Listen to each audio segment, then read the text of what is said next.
Book day, people. Book day. Oh, let me straighten out my camera here. Book day. New books, old books, books I'm getting rid of that I'm going to probably sell. So we'll see how that works out. I'm not sure how I'm going to do it yet, but yeah, so we'll wait a couple minutes till, oh, let me tweet.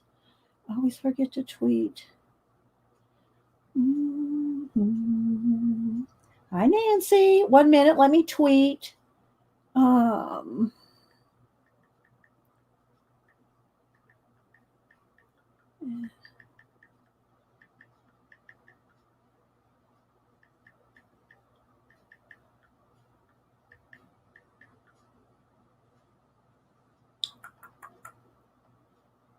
How you doing? How's your weekend? Hi, Gaga, Darla, Juanita, Andrew. Hey, guys, hang on. I'm going to tweet, and then we're going to do book day. Coffee, art, and books in the morning live. Let's see here. Books. I don't know where my coffee, there it is.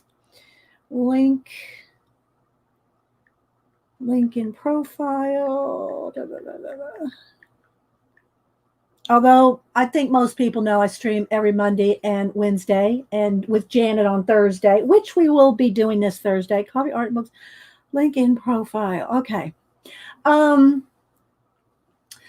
I got new books. I got old books, real old books. And yeah, so I had a good relaxing week last week. I took the week off from streaming, which y'all know. Hi, DSP Art, Amaras.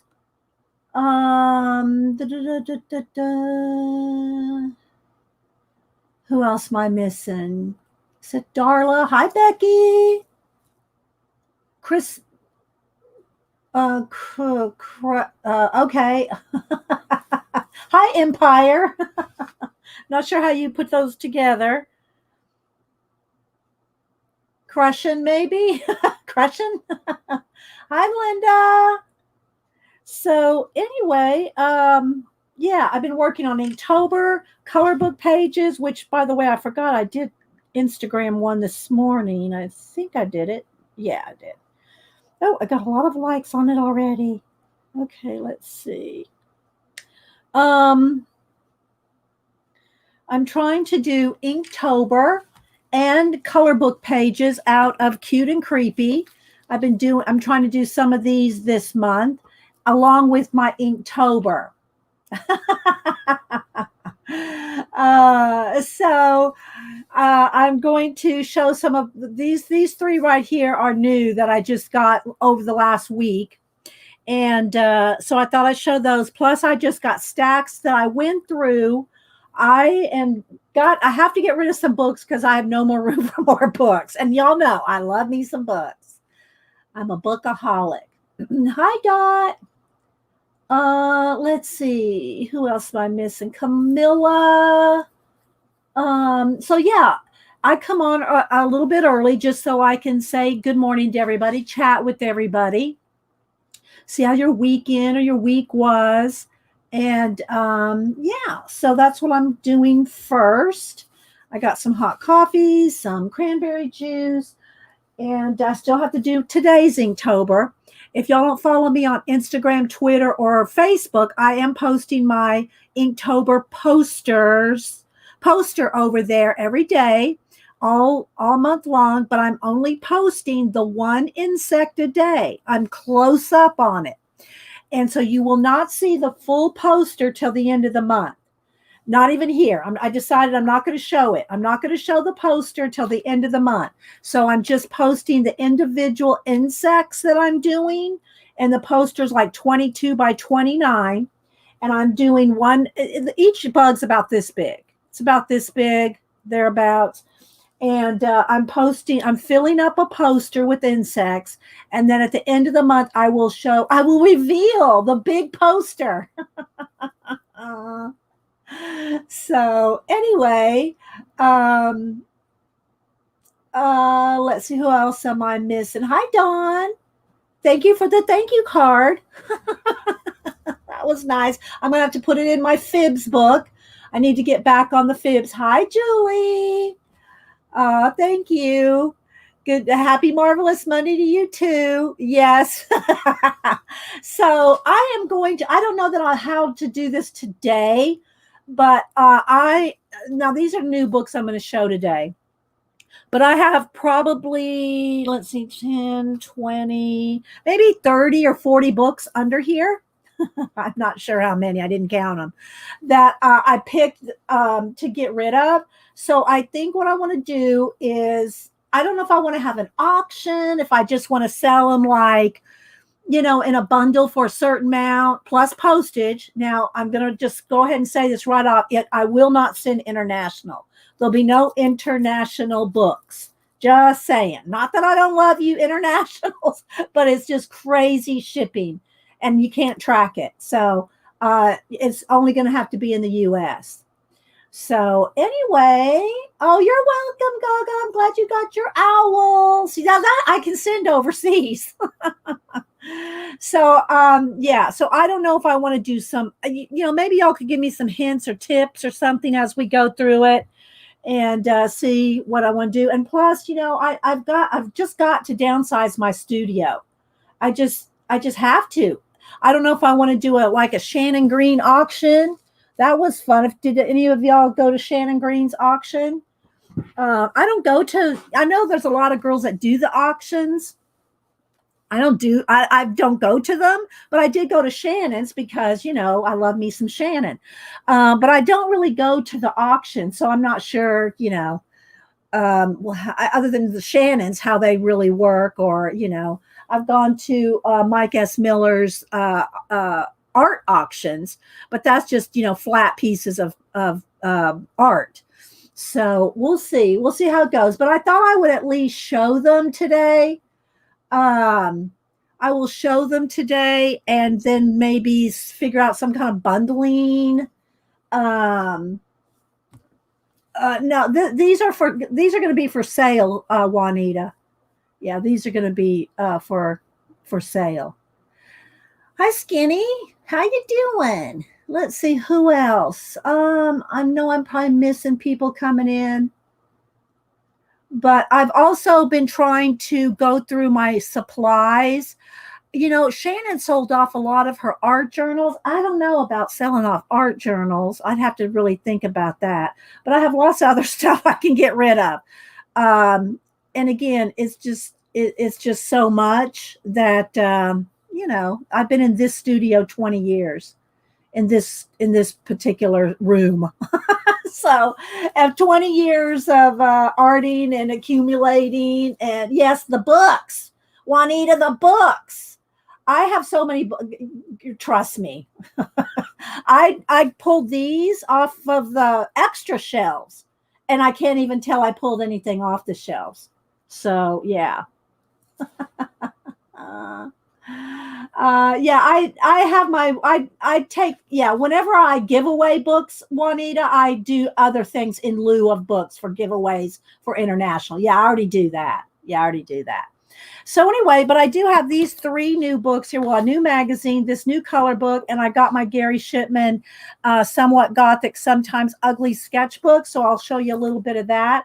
If you want to buy this, go. Y'all seen Gary Shipman on my show, and he has a YouTube channel. If you want any of his books, his sketchbooks, Titan, any of his books, you can just get them through Gary. So let's see. Yeah, these right here are brand new. These 3, I'm not selling these. These I'm just going to show. Yeah, I'm just showing these today. Yeah, no, I'm not selling these. I'm working in this one. This is my new magazine, and this is my new Gary book that I'm showing. I'm not selling these 3. They're just sitting on top of everything else.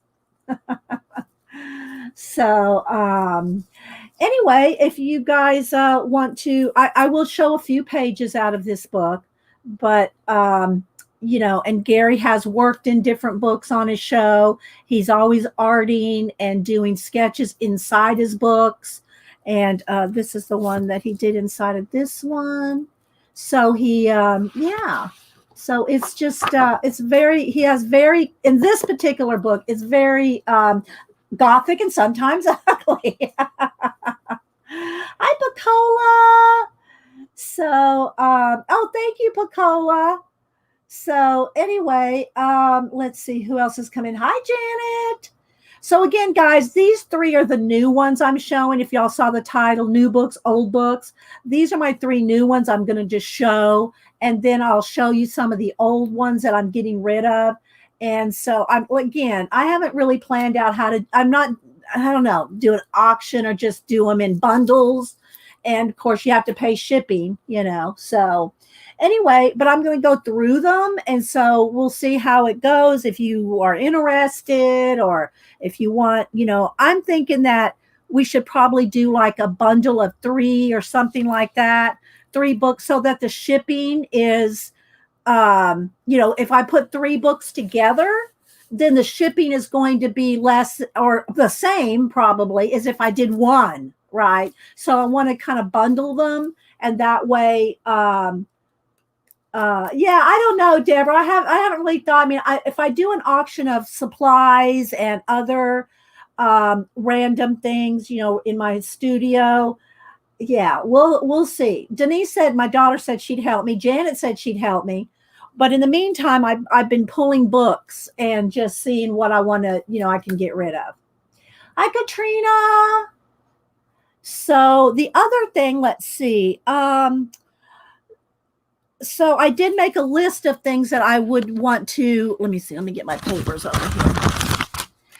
And one of the other things that I wanted to tell you, I did get me a P.O. box. I found time to do that last week on my vacay. So it's in the description box. So if you want to send me anything, unless you already have my other address, I do have a P.O. box now. It is in the description under About, I think is what it is. It's under About. So I do have a P.O. box now. Yeah, I don't know what's going to make it easy. I haven't done anything like this before, Julie. So I don't really know what's going to make it easy. I mean, I send out stuff, Happy Mail, all the time, right? And again, I cannot do the international books. So, as long as media mail can be tracked, and media mail can take like 3 weeks. When somebody buys something, do they want to wait 3 weeks to get their books? And it has to be able to be tracked. It has to be tracked, because if I can't track it, I have no way of knowing if you got it. So I don't know. Do you know if media mail can be tracked, Dawn? So anyway, my yeah, that's why it's media mail, because it's slow.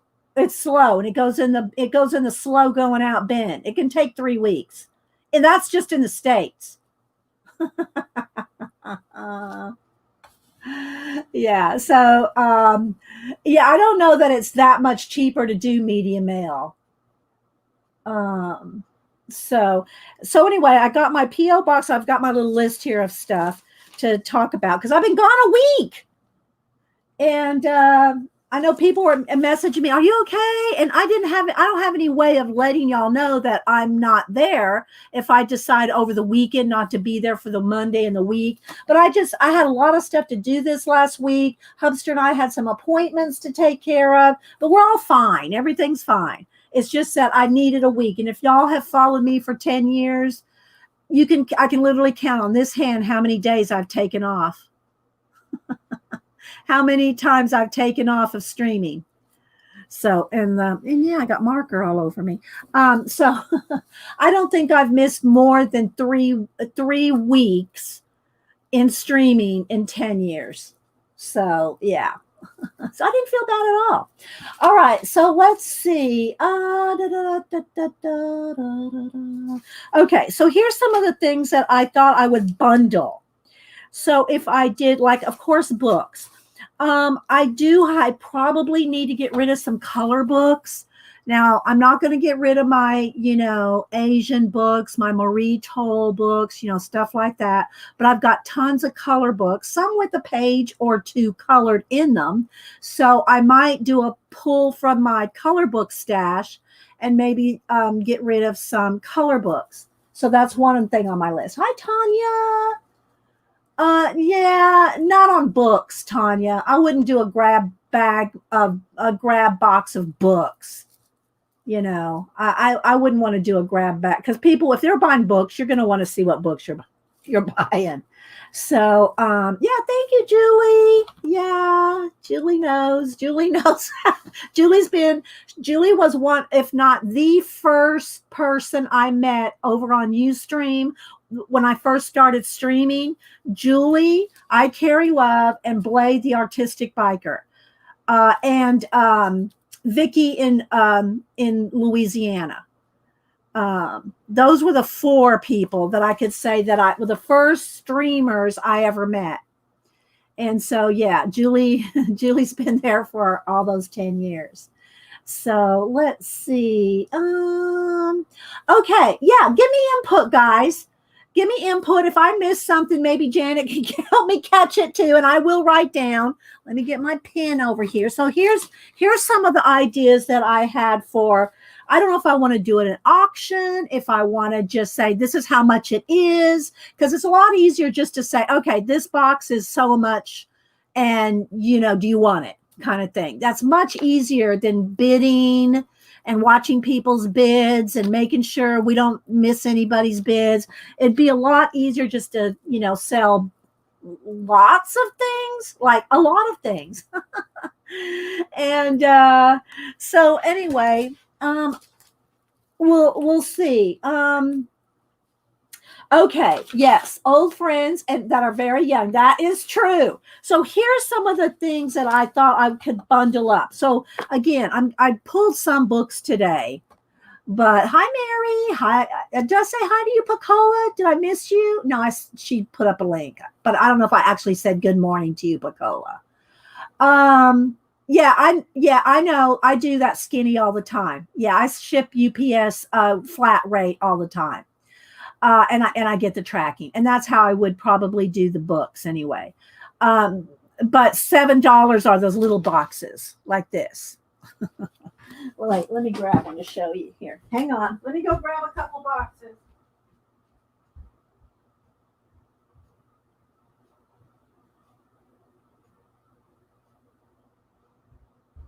But I think I'm going to get some of the flat rate, those Tyvek envelopes.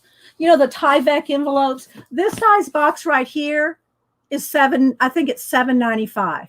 This little tiny box. Look, this is how big it is. This box right here.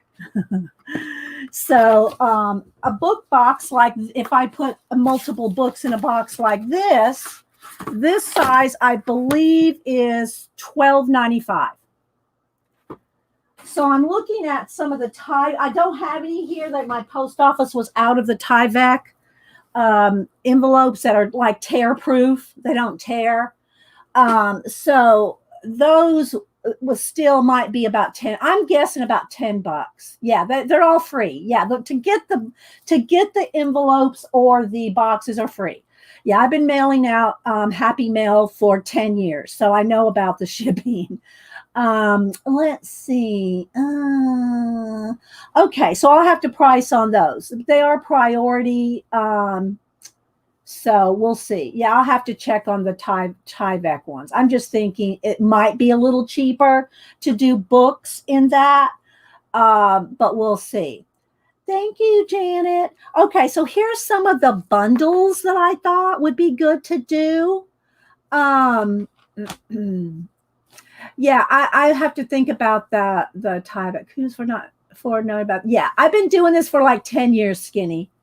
Okay, so and welcome, by the way. I'm glad you're here. It's good to have new people. And Skinny has a YouTube. I haven't watched his YouTube videos. He's new to me, but an Instagram, and he's on Twitter. So Okay, so here's some of the bundles that I'm thinking about, like doing a fabric, ribbon, yarn, lace, all those together, like a bundle of fabric, ribbon, yarn, and lace, kind of a bundle.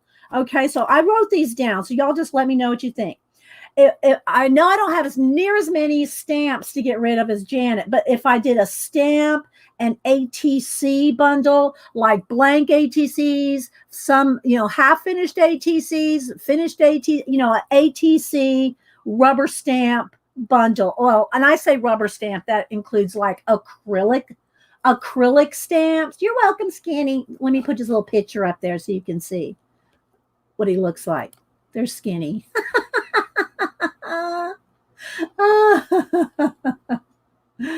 Yeah, starter kits, like ATC starter kits, but with maybe some stamps and some other things, like bundling them all up.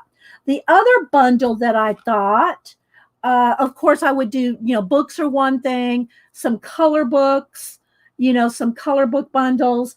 Okay, so then now this one would take me a while. I really have to think about doing this one, but collage pack bundles, like with napkins, tissue paper, deli paper, any kind of collage paper. That could be like a bundle, right? And I also have like Project Life cards, stickers, that could either be in the collage pack or that could be something separate. Scrapbook paper, 12 by 12 scrapbook papers. I don't even want to tell y'all how many feet. Y'all don't want to know how many feet of scrapbook paper I have. Standing on edge. And I'm not talking about the packs. I've already I took 14, I think it was 12 or 14. I can't remember. This was a few months ago, maybe 6 months ago. Time flies. Hi, Jennifer. I said hi to Mary. Hi, Shy. Good to see you. I haven't seen you around. Amy. Who else am I missing? Yeah, I just don't know if I want to do an auction. That's the thing. Do I just want to say, okay, this pack of stuff is this much. This pack is this much. These books are this much. Rather than auctioning them off, it would be a lot easier just to sell them off rather than auction them off. Although Shannon's auction was fun. I did watch it. It was fun, but I don't know if I want to. That's a lot of work. Happy retirement, Jennifer. Happy retirement. So anyway, I've got lots of, my mom said good morning. I don't know if she's talking to me and Denise or all of y'all, but she messaged me. So anyway, I have tons of scrapbook paper that I could do like maybe bundles. Most of them, let me back up. I'm trying to read chat and organize my thoughts. So, I took like 12 or 14 stacks of scrapbook paper, the stacks that come in a pad.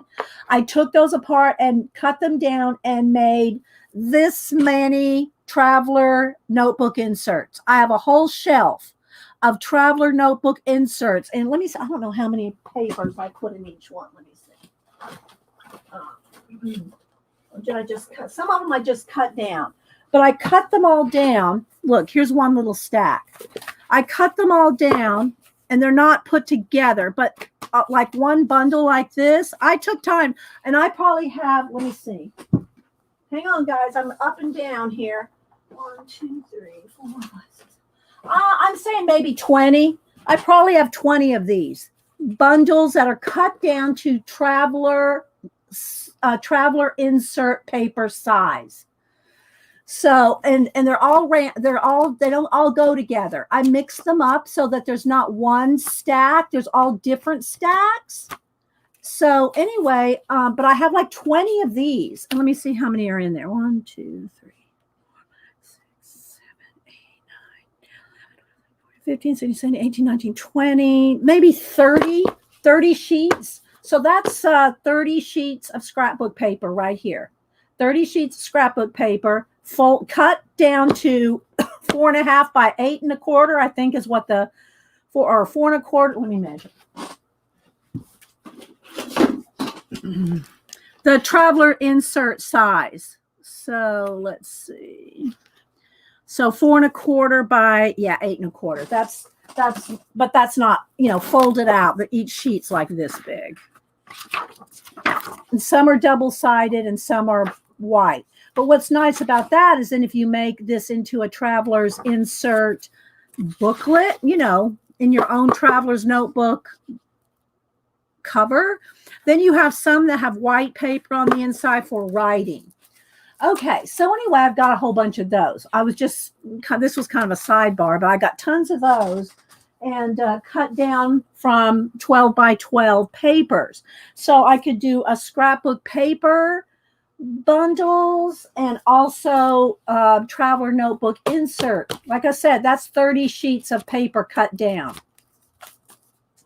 All right, so let's see. Price bundles. That's what I'm thinking, Linda. It'd probably be so much easier than doing an auction. But I'm throwing this out to you guys. I'm trying to get your ideas. Okay, so then if I did decide to get rid of any old journals or anything like that too, but if I did that, it would be like my finished art would not be in it. So it would have to be like, partially done journals or, sketchbook things like that. But we'll see. That was at the bottom of my list because that's even more work for me to do that. Hi, Angie. Let's see. All right. So we'll see how this goes. Well, here's the thing. I would rather sell it to you guys than donate it all to Goodwill that are not artists. I mean, not that artists don't go to Goodwill. I go to it too. But I'm just saying, I've got to make it worth my while to do all this work. Otherwise I would just give it away at the Goodwill because I can't give it away to you guys because the shipping and these are my books. In this case, so let's see. She spins. I have tried that a few times over the last 10 years and I tried to do it with a box of stickers. Like I did one of these big boxes of stickers, like this size. I did stickers like this. And it's like $12.95 to mail or something like that. Maybe it was a little cheaper back some years ago. And I said, okay, I got this big box. I know y'all would say, just sell it as, but you would be surprised how many people, and I've told this story. Let me tell y'all my Etsy story again. When I would do Etsy $5 collage packs. This was before I started streaming. So this was like 12 years ago, something like that. And I would do little baggies full of collage fodder and I did it by color. Like I had a red bag, a blue bag, a green, little bags full of collage fodder by color. And I was selling them for $5 on Etsy. Plus I think it was $1 shipping because I could just put it in a little envelope, right? And I would have people say, I need to see a picture of everything in that bag. And I could just say no, of course. I could just say, no, I'm not doing it. And I finally just quit doing the bags. It got to be everybody wanted to see every little piece of paper laid out to see what they were buying for $5. And this was before I had iPhone. I had to take all my pictures for Etsy with a 35 millimeter camera. Take out the SD card, put it in the computer, upload the pictures, crop the pictures, do all this stuff in Etsy. And it would sometimes take hours for one little $5 bag. I quit doing it. I quit doing it. I said, I'm not, it was way too much. So yeah, Tracy, I am not joking. So I did the sticker bundles a while back, boxes of stickers. People want to know what's in them. I'm not paying you $25 for a box of stickers and $12 shipping if I can't see every sticker in there. I'm telling you. It's so when you do like surprise boxes, people get mad. Just saying. I know. I just quit doing it, Janet. I just quit doing Etsy. Yeah. So that was years ago. Um, so anyway, we'll get off of that. But anyway, so I do have some different things that I have lists of like bundles. Like I said, if I did a bundle of fabric, ribbon, yarn, lace, like a whole just one big thing of that. Stamps and ATCs, collage packs that could include napkins, tissue paper, deli paper, any kind of collage paper. And then like I said, I have lots of Project Live cards and stickers, scrapbook paper. Oh, and I even have a small box of some 3D stuff like game pieces.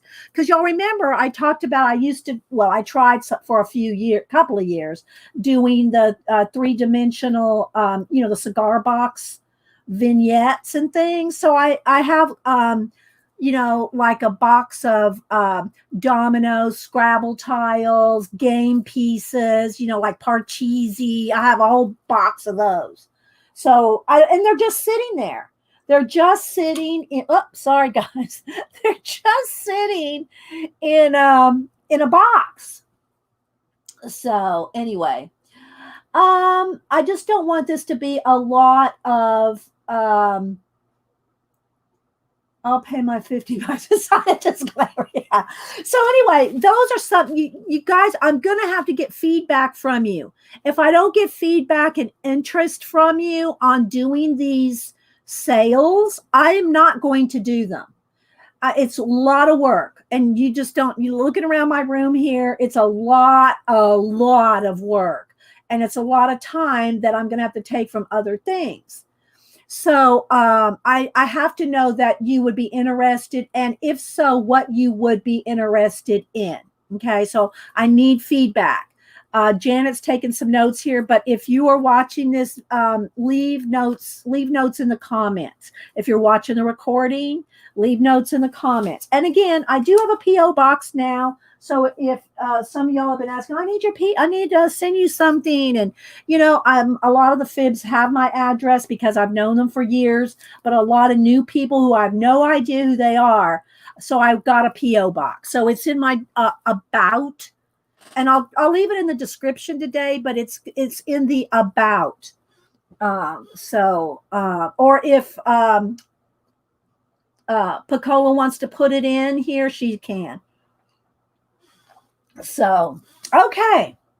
I know, Tracy. And again, I can't do international. So, okay. So here's what I'm first going to do.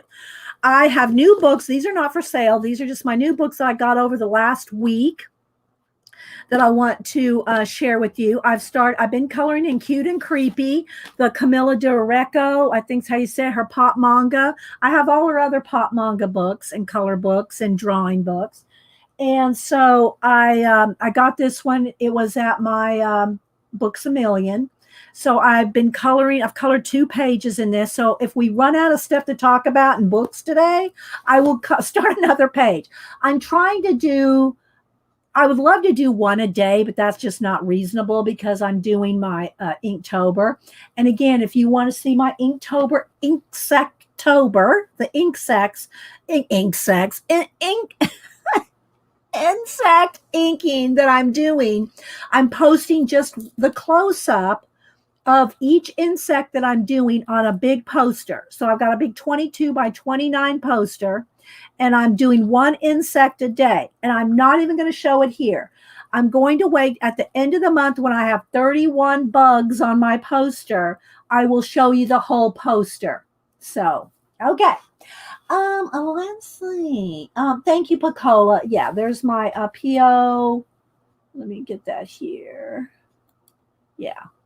That's PO Box 605. There we go. That's 605 right there. Thank you, Pacola. And just Dee Dee Willingham. There's the PO Box 605. And the rest of it's right there. And it'll be in my description, in my about. Okay, so let's go ahead. I'll show you these here in a minute because I want to go through these. So I am just going to show you some of the stacks of stuff that I have. So just so you can get an idea of some of the different types of books that I have. And I tried to kind of break them up like, kind of like in types, right? Kind of like in types. But we'll see. Okay, let me just kind of make some different stacks here. All right, so first I have these right here, and some are just random. Some are just random. Can y'all see okay? Are we good on the lighting? Let's see. Let me turn up the light just a little bit. There we go. Okay.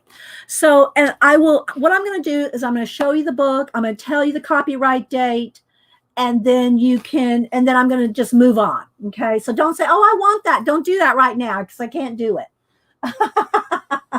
Thank you, Pacola. Yeah. If you support the channel, either with Super Chat or PayPal tip jar, I do send you out a piece of art of that month.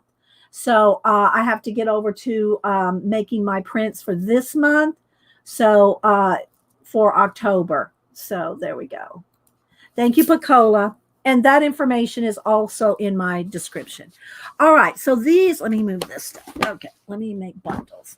So I'm just going to show you some of the books that I pulled from my shelves that I show you here every now and then, but I'm not using them. I'm just going to be honest. I show them here like when someone goes, oh, I need an idea for lettering, altered books, art journals, making journals. So I can pull books to show you those things, but I'm not using the books. Okay, so just let me get through the books here and y'all can just be aware of it. And then I'll decide how I want to do bundles.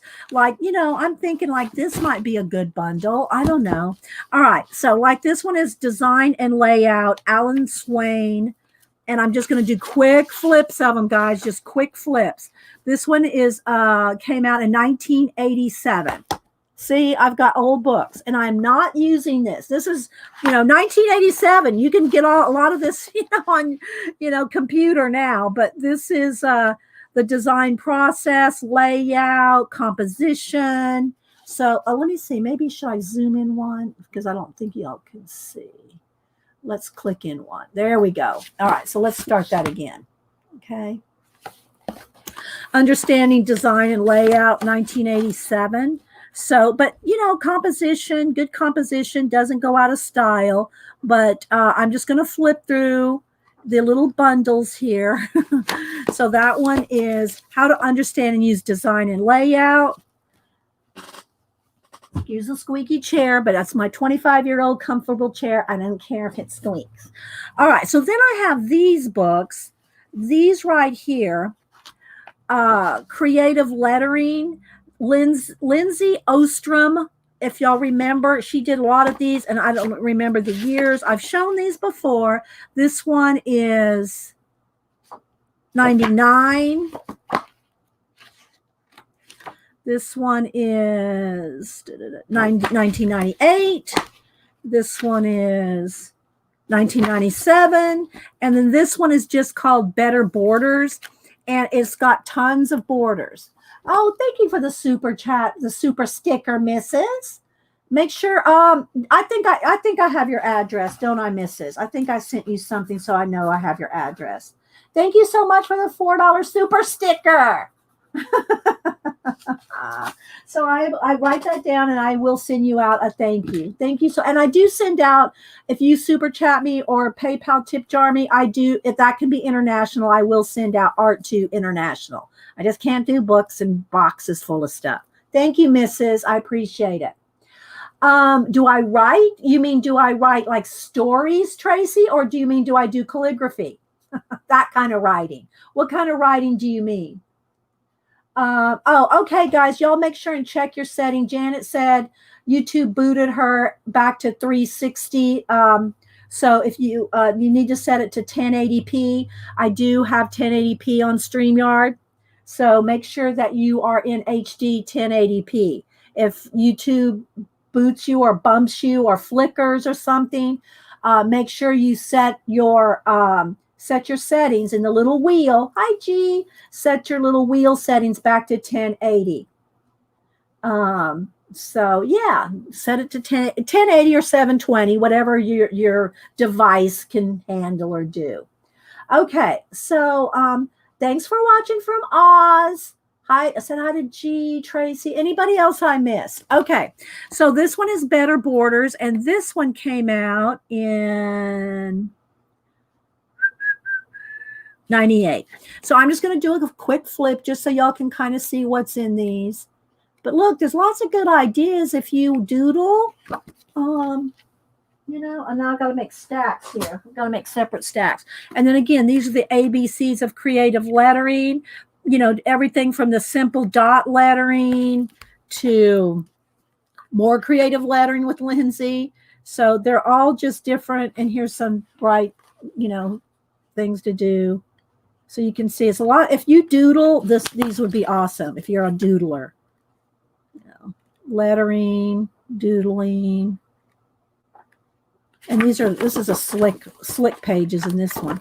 And then also I have, again, I'm going to have to make some space behind me here. Then I have these two books, Creative Lettering, The Art of Creative Lettering. This is lettering. Becky Higgins, y'all know, introduction by Lisa Beerson. If y'all remember, they're the two like originators of the modern day scrapbooking. Well, this is one of those books. This is 1999. And basic alphabets, just all kinds of alphabets and how you can use them in your scrapbook, art journaling layouts. Of course, back then, it wasn't so much art journaling. It was more scrapbooking, but you can see all the different types of lettering. And then this one is great type combinations. And this one is, let me try to give you all the copyright dates. 1993. So this one's 1993. Great type combinations. So anyway, I thought that all those could be like a bundle. And y'all give me ideas because I'm just throwing these out here. I tried to kind of divide them up in some kind of format. Okay, then let's just kind of go. Okay, here. I have these two books, Heartwarming Expressions, 425 and 425 more. And these came out and they're just like spiral bound. They came out in 1995, revised in 97 and 97, 95 and 97. No, 97 and 99. So, and they're all just heartwarming expressions, but they have like little doodles and stuff. I mean, there's like, let me see how many pages. Like 50 pages, 45 or 50, 45 pages, I think, of all kinds of expressions. Look, just tons of them. You know, tons of, and then they have the little doodles with them. Is this interesting to you guys? I hope. Okay, so anyway, I hope y'all, I mean, some of these y'all have seen before when I've just flipped through books on different topics. So there's that one, and the same thing, this is more of them. So it's like I have two of those, book one and book two, 425 and 425 more heartwarming expressions. So I thought those could go together. Okay, let's see. All right, then I have these random ones. These are kind of random. So these are folk art painting, and some of these are old. Oh, thank you guys. Thanks. All right, so this one is from what year? 1985. Plaid put this bad boy out. 1985. I'm telling you guys. Okay, so it is folk art painting. It's got the patterns. Look, y'all remember the little chickens? Oh my, how many of y'all remember these kind of things? So there's all kinds of patterns and geese, and look, there's a stool. So I got that. This small and pretty one-stroke painting. Y'all know what's her name? Donna Dewberry. So this is like one of the original Donna Dewberry books. 1998. So, and it's all, she gives you the projects, the colors of paints. It's the one-stroke painting, right? So this is the one-stroke painting, and the patterns are still in there. So this is a one-stroke book of patterns. Donna Dewberry, small and pretty. This one is Our Country Heritage. Helen, I don't know how to say that name. And hi, Mama Four. Anybody else I missed? Okay, so this one came out. I've had this one since looking 1993. So this one was 1993. So I've been at this a long time. So, and again, there's the patterns, all the patterns on the backs. And then look at this. Isn't that pretty? But I'm telling you guys, as much as I love these books, I know I'm not going to use them. I've just moved on to doing other things. This one is Birds Illustrated, and it's just I think it might have just been was it a UK? Oh yeah, printed in England. Printed in England, and this was, what year was this one? I'm trying to see. It might be in the back. Here we go. No, it's pretty old. Oh, it's the summer issue, but what year? Oh, tiny.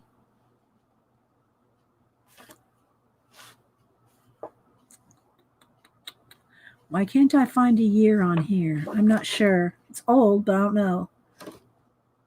I cannot see a year anywhere on this page. Well, but it was printed in England. I don't see it at all. Nowhere do I see a copyright date at all. So I don't know what year this is. Oh, 93, summer of 93. So this is summer of 93, and it's all about birds, close up. And I know I bought it for reference, right? Oh, there's a page cut out, one page cut out. I don't think any of the books have anything missing, but a magazine, I can't guarantee. Oh, that was the other thing. I asked Janet about this. I have literally collected Somerset Studio and Somerset art journaling magazines since they came out in, I think, 1991. I forget when they first came out. I've got tons of those too, so I'm even considering selling those off. Anyway, so that's Birds Illustrated. All right, so let's make this a stack. So I have those. Okay, some random things here are, let me do a couple of scrapbooking things. Okay, so I don't know how many people, this is journaling, this is tags. Okay, these are kind of odd ones. Okay, so these are some old scrapbooking ones. And your mom had sold across in 2003, Janet. Oh my gosh. Oh my gosh. Tracy said, I graduated from nursing school then. Hi, Christine. Angie. Anyway, Pacola said the Somerset ones would be a hot item. Yeah. But again, here's the thing about my Somerset and my art journaling ones. Some of them, and I don't know if it's the ones on my shelf, but some of the ones that I've got rid of before, I had pulled out the cardboard, decorative paper cardboards out of them. So those might be missing in some. I'd have to look. But yeah, but I have my Somerset Studio ones back from, I think they came out in 91 or 2. And I've had collected them for at least 15 years straight. Then I quit collecting all of them because they were becoming redundant. But I have tons of them. I showed, well, here, let me see if I can, let's see. I'll crop this down though. Let's see. Did I save it? Let me see if I saved it. I was showing Jan. I said, Jan, I need to get rid of these. Let's see if I can find it. Did I save it or did I get rid of it? I might have got rid of it. I'll just look in Janet's message because I just messaged it to her. Hang on. So let's see here. Where is it? Well, I don't know where it went. I thought I messaged a picture of that shelf to Janet, but I'm not finding it anywhere. So I don't know what I did with it. I don't know. Anyway, I got a shelf full of those. Hi Linda. Okay. Thanks guys for just hanging out. I'm going to get to my new books that we're going to just review and talk about in a little bit. Okay, so let's see. This one, I have all of Claudine Helmuth's books, her collage books, and her art books and everything. This was one that came out, and I'm going to be honest, I never used this. I thought, oh, this was so cool. But by the time this came out, I wasn't really scrapbooking anymore. I was art journaling and doing other kinds of journaling.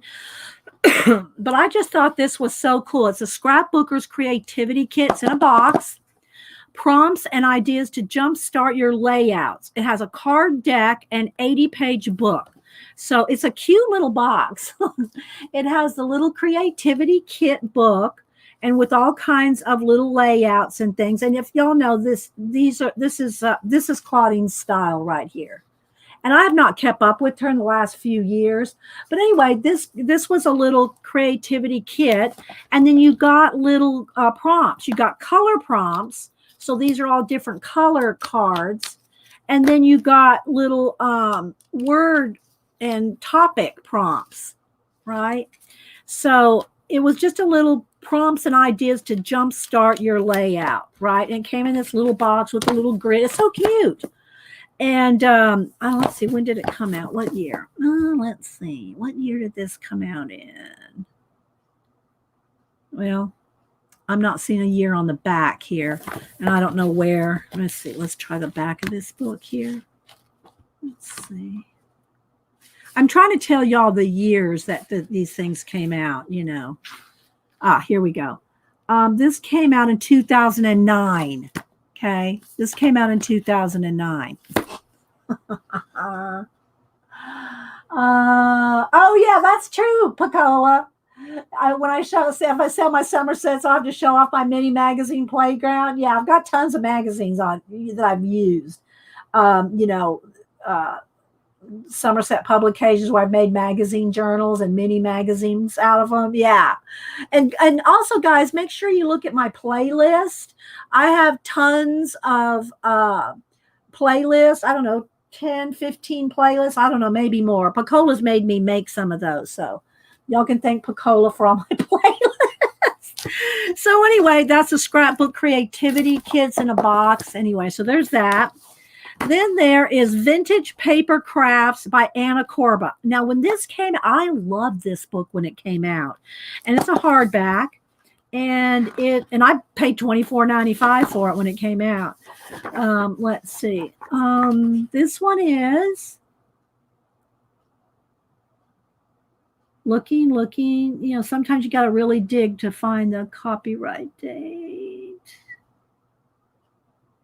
Why did they make it hard?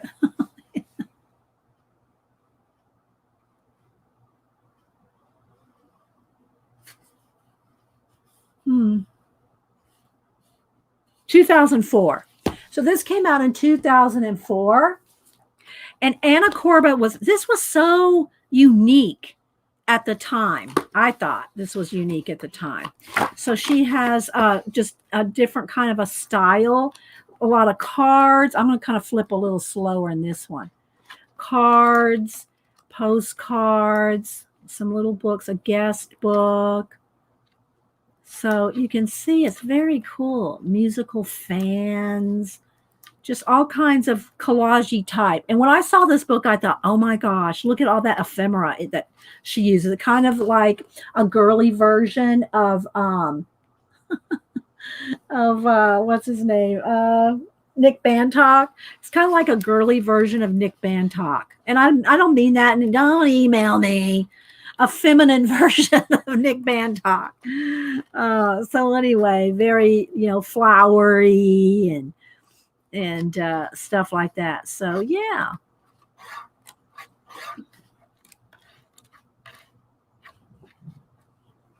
Gardeny, photographs, collage, altered stuff, and there's some patterns back there, and some faux ephemera stuff back here in the back.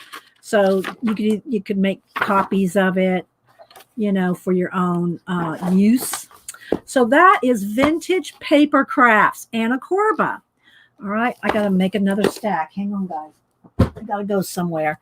Okay, I got to go. The books have got to go somewhere. Hi, Hut. And for those of y'all that don't know, Comic Book Hut is going to be on this Thursday, October the 8th. We're going to have the Hut on. I don't know, Hut, are you going to work on the picture that you've shown me in message? I don't want to speak out if you're not going to work on that. I am working on a drawing for Hut, and he's working on one for me. Now, whether we're going to do that on the show or not, we'll see. But anyway, that's kind of what I thought we could do. But Chat and me, Janet, and Hut have the Comic Book Hut on Thursday at 10 Eastern. Okay, 10 a.m. Eastern is when Janet and I do our guest shows on Thursday, 10 Eastern after Mary. And so I'm not sure if that's what he's going to do on Thursday, is work on that drawing. But I have my drawing that I'm making for him. We're like doing a swap. So I don't know. Okay, he's going to work. I won't say what it is. I won't tell y'all what I'm working on for Hut. You'll have to be here Thursday at 10. So good to see you, Hut. Yeah. So that's the plan, hopefully not, we always are flexible if something comes up, but that's the plan. Okay. So yeah, he said he's going to work on it. Okay.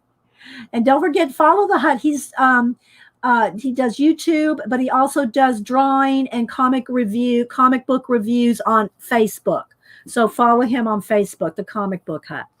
Okay, so now this I thought was just the neatest thing when it came out, the Creative Companion. But again, I'm not using it anymore. This came out. Look how young Becky Higgins was right there. Let's see what year this came out. And for those y'all just popping in, we are doing some old books that I'm getting rid of. I'm going to sell them off. I don't know how I'm going to do it yet. I'm just kind of showing y'all right now. Copyright 2001.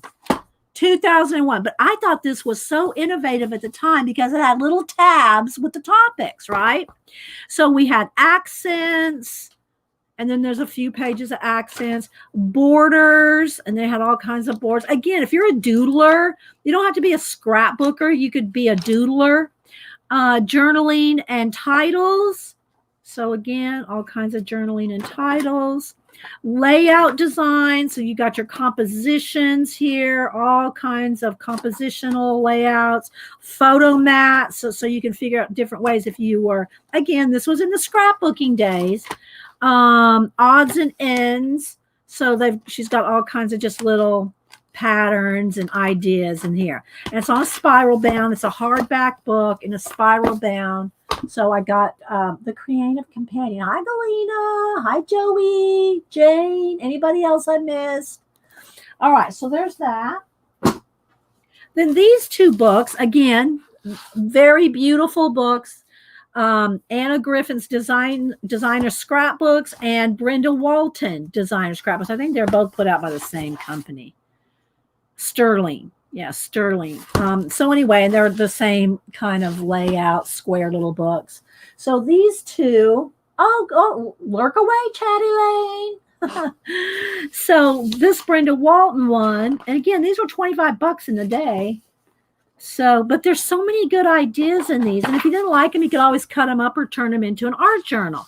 This one came out in 2006. But look at this. Look how pretty this is. So, and Brenda Walton this is just her style. There's patterns in the back, layouts. But it's all her florally, light-hearted, so like this kind of thing. So I'm just going to do a flip real quick. I just want to do quick flips of these so we can get to my new books. They're not for sale. They're just my new books. Hi, Elaine. Okay, so that's the Brenda Walton one. And again, I would put these in as a bundle. This one is Anna Griffith.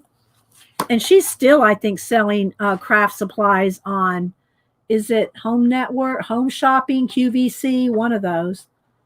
I don't buy from it, but I see it pop up in every now and then. They are beautiful books. And so, and this one's, this is, these are old. This is back when Anna Griffith was, um, let's see, this one is 2004. So yeah, these books are going on 20 years. So there's those two. All right, let's see. I'm going to keep these stacked separately. All right, so before I get into my big stack here of altered mixed media books, I got a couple kind of random ones. Okay, so here we go. We got these right here. I got DC Comic Cover Girls. And again, I know, don't even email me. I got this to cut up, but I just thought, I'll just get rid of it to somebody that would really like it. But it's a soft cover. And it's just got tons of Wonder Woman. I wish I should go look through here and look for a Mike S. Miller cover. Anyway, let's see. Forward by Adam Hughes. Let's see. What year did this come out? 2007. So this book is from 2007. Okay, Pacola. Hi, Scoops. Carla. And I thought this and these two, Manga Girls and Manga Villains. And these aren't that old. I probably got these for Cameron when he was drawing manga. 2014. I think they're both 2014. So these are about 5-6 years old. But they have, look, little how to draw manga type characters. I don't know. They look more anime than manga to me. I guess maybe I think of manga as so cute, and these are more,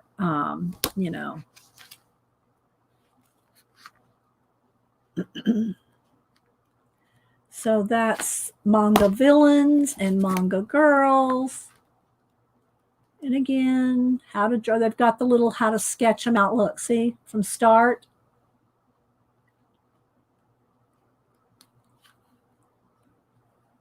So there's that. So those are my comic books that I have. All right, let's see. All right, these are all like random. They don't go with anything. Oh, let me show you these first, because these are all kind of calligraphy type books. And I just had this in here. I think this was it was from the Ken Brown book. I think I probably got this. Let's see what year. This is 1991. So this is probably back in my calligraphy guild days. This is probably a handout from the Calligraphy Guild, 1991. Janet's probably got the original Ken Brown book. Oh, I've got another Ken Brown book in here somewhere.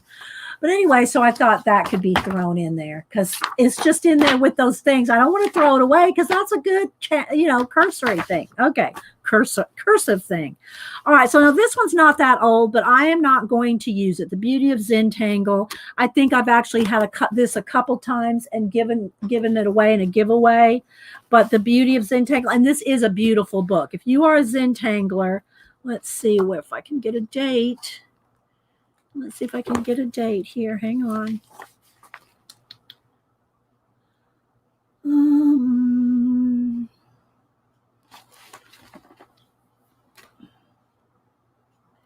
I'm looking. 2014. So this one came out in 2014. What is upsetting to watch, Gaga?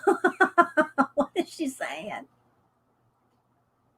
Oh, I'm sorry, Gaga. Yeah, I can't. Shipping international, I mean, even the thinnest little thing to in overseas is like $25. I mean, I'm not kidding.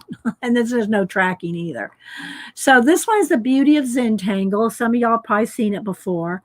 It is a beautiful book. I think Xandra's shown it, and it is really, I mean, it's a stunning book. If you are a Zentangler, it's a glossy, beautiful, beautiful book. Okay, color and black and white Zentangling, but I don't Zentangle. I bought it for the beauty of the book, and I probably got a couple of them, one to give away. But am I going to work in this? No, I won't. Just say, oh, look at some of those back there. But they've got, look at some of the patterns back here.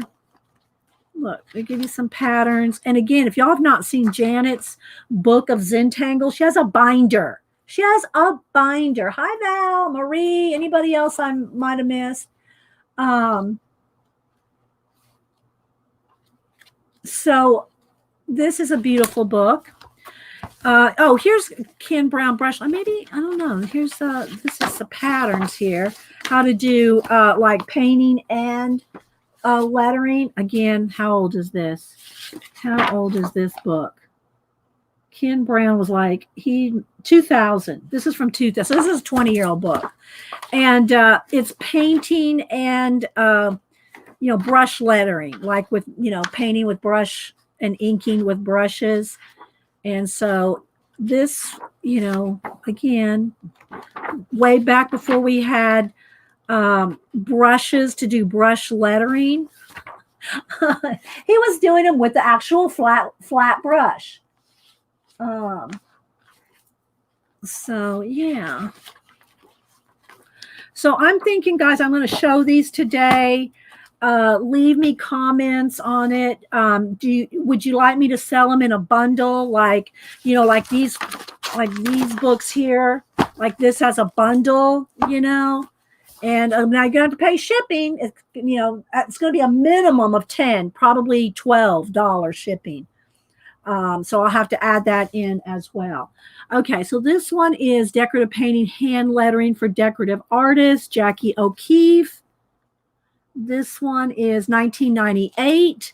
And again, look, even if you don't use, if you don't do painting of letters, it's got all kinds of lettering and doodling ideas, because we all do doodling. Well, I don't doodle like this in my art journals. I do more collage and stuff like that, but you can get a lot of ideas. And then there's a lot of lettering fonts here in the back, as you can see. Tons, probably about 20 pages of fonts. I mean, I'm skipping over some, just pages and pages of fonts, which I know you can get off the computer and just download them. But if you want to do it by hand, okay, so there's that. And then this one is the Calligrapher's Companion, complete reference to over 100 alphabets. And I think I had the skill building workbook, but I don't know where that is. I don't know if I still have it. If I do, I'll pull it, but I'm not guaranteeing that I still have a workbook. It's a book to work in, but this is the actual hardback book that has all projects in it. And I think the workbook just has like lines where you can practice, but I don't know. But look at all these different fonts. And this one came out. I've got shelves and shelves of calligraphy books. I didn't even go through all my calligraphy books. These are just a few of the ones I pulled. 1997. So that's 1997. So there's those calligraphy and lettering books.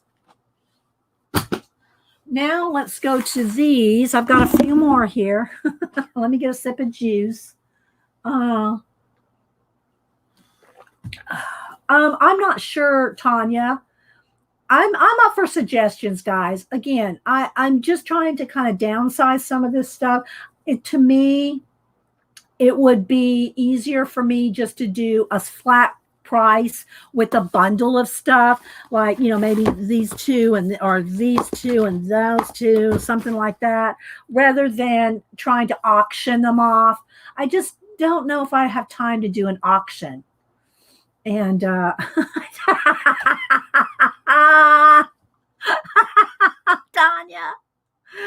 but I thought I would do maybe 2 books. And some of those, like the lettering, there was 3 or 4 in that bundle, something like that. Good one, Tanya. Okay, so let's just say like these 2 went together. Now, these are not old ones, but I'm not going to use them.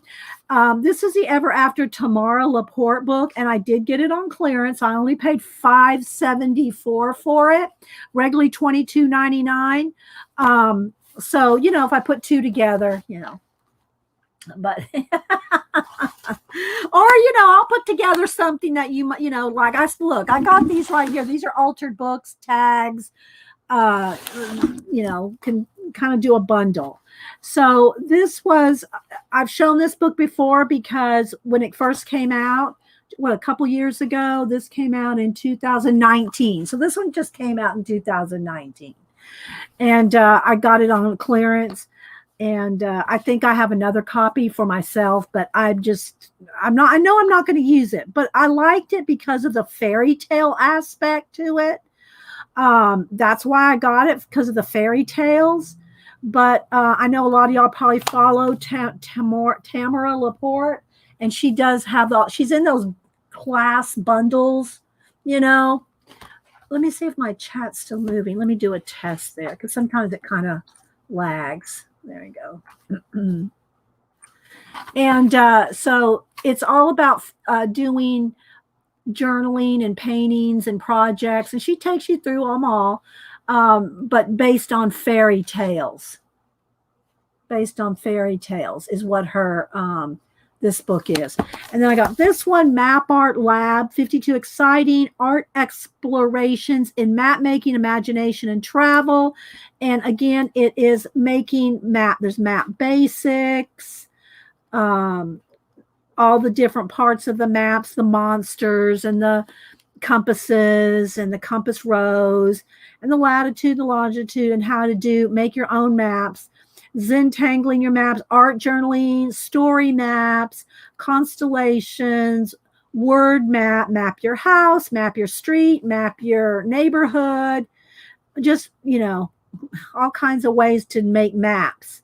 Mosaics, personal maps, map of you and me, mapping tables and dorms, getting your mapping games, street maps, detours, magical places, projects, so jewelry. It's just all about maps. So there's those two. Then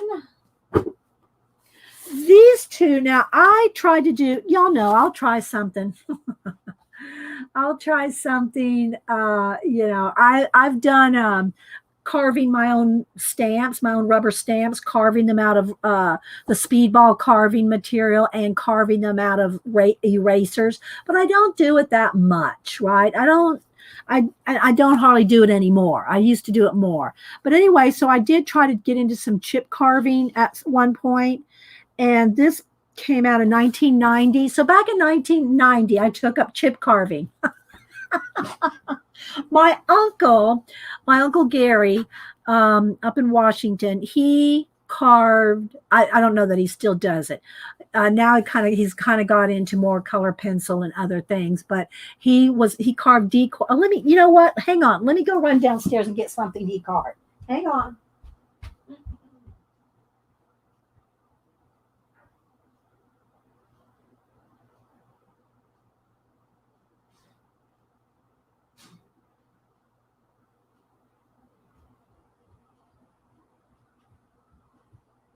I keep this behind glass so the cats do not get it. But it's a shelf mouse. And he carved this.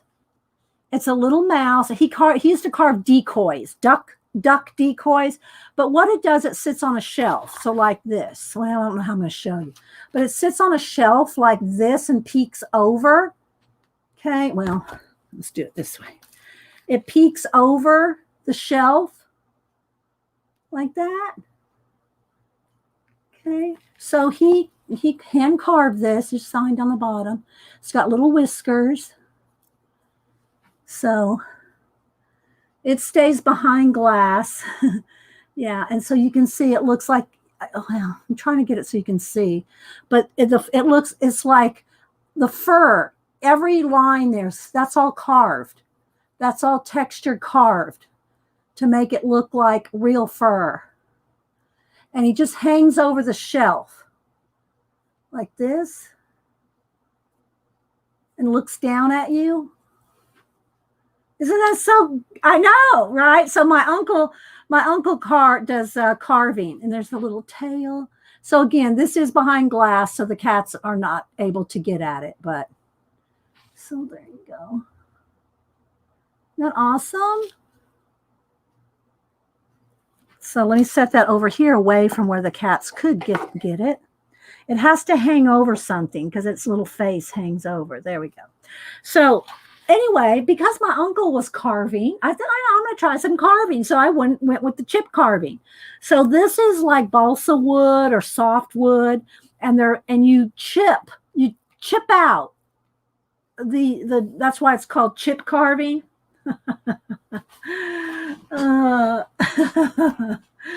Yeah, I know. So it is cute.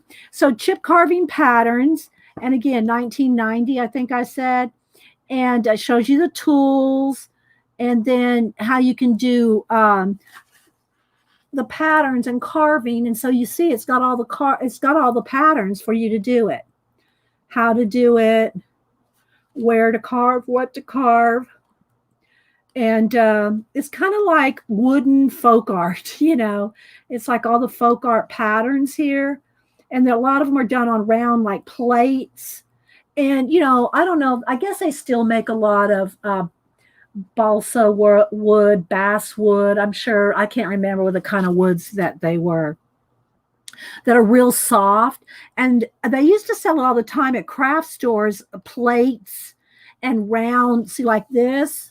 Right, so that you can but anyway, this is a chip wood carving.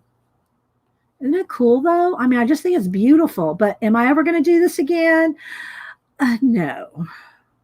I did a couple plate things, round things. So hi Joycey, anybody else I missed? Okay, then this one is metal craft. So I thought the wood and the metal, it just kind of try to put things kind of together. And this is Linda and Opie O'Brien. And they did this book in 2005. 2005. And I think they do more like steampunk stuff now. I don't know. This was 2005. It's got all the tools, metalworking. So it's all the kind of metalworking tools and supplies. But they did kind of they did kind of folk artsy, funky type stuff.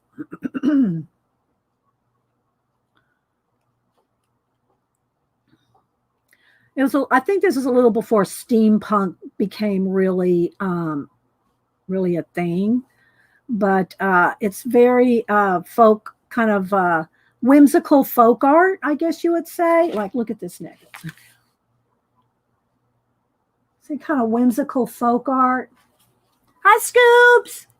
Elaine, I know I'm missing people coming in. I'm flipping through some old books that I'm going to sell off. So, here's another one.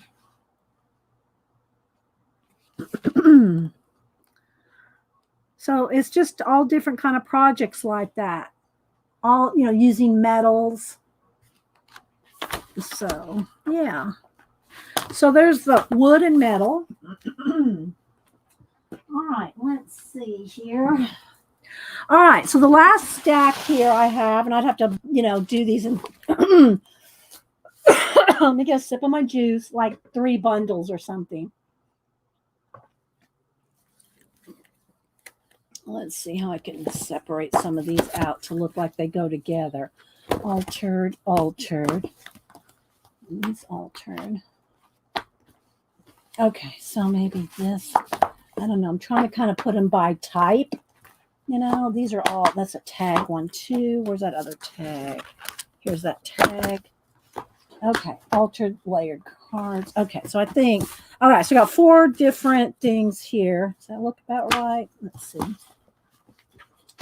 Layered cards. Okay, so let's see. I got these 4 little stacks. I got 4 more stacks. Then we're going to look at the new books that I just want to share with you. Hi, Carrie Ann. Devin. Okay, so these 4 books here. Making Journals by Hand, Corey book, 20 Creative Projects for Keeping Your Thoughts, Jason Thompson. This came out in 2000. I've been at this a long time, guys. Just saying. Oh, I've been at this a long time. Okay. So I'm just going to do a little flip. Doing all kinds of materials list, different how to choose a journal, blank books, different samples of old books, journal projects, make your own journals, rebinding travel journals, step by step, recipe journal, garden journal, step by step, triptychs, nonlinear pages, like flaps and folds and that kind of thing, nature journals, journal techniques, step by step, image transfers, paper cutting, more than handwriting. Let's see, just different ways to do books, plaster, paper. Sorry, guys, I'm losing my voice here. I need to get some. My coffee's cold. Those stamps, like made out of from the cork bottles, wine corks, made stamps out of them. Let's see. So that's making journals by hand. Then this one is totally tags. And it came out in, I hope y'all are interested in seeing these books. I don't know. Maybe you're not, but I thought I'd flip through them anyway. I'm trying to find a date in this. This one is from 2003. So again, it's how to do all kinds of tags. It tells you like every little thing, every little item that they use and how to make it. So this is all about making tags. Then here's another one, Tags Reinvented. A new approach to creating scrapbook tags. Erica G-H-U-M-M, Gum, G-H-U-M-M. And this one came out in 2004. Again, all kinds of tags. Some of them look like they were using them in scrapbooks or putting pictures on tags. But there's a lot in this one. A lot of taggage. A lot of taggage in this one. So that's Tags Reinvented. And then this one is Faith Books and Spiritual Journaling, Expressions of Faith Through Art, Sharon Sonneff. This one it's a Quarry book. This one came out in 2006. So I'm going to flip. Sorry, guys. My voice, I'm just talk, and my throat gets dry. So all kinds of faith journaling, bookmaking, some scrapbooking. And here's the gallery in the back. Little books, little journals. So yeah, so there's that little stack. Then altered books. I've got 2 stacks of altered book things here. Maybe I should divide these up into a separate way, or maybe, we'll just go with it like this for now. Okay, so I got 2 softbacks and a hardback. This one's a hardback. Altered Book Collage, Barbara Matheson. Again, let's see the year. This one came out in 2005. So 2005, get a sip of juice.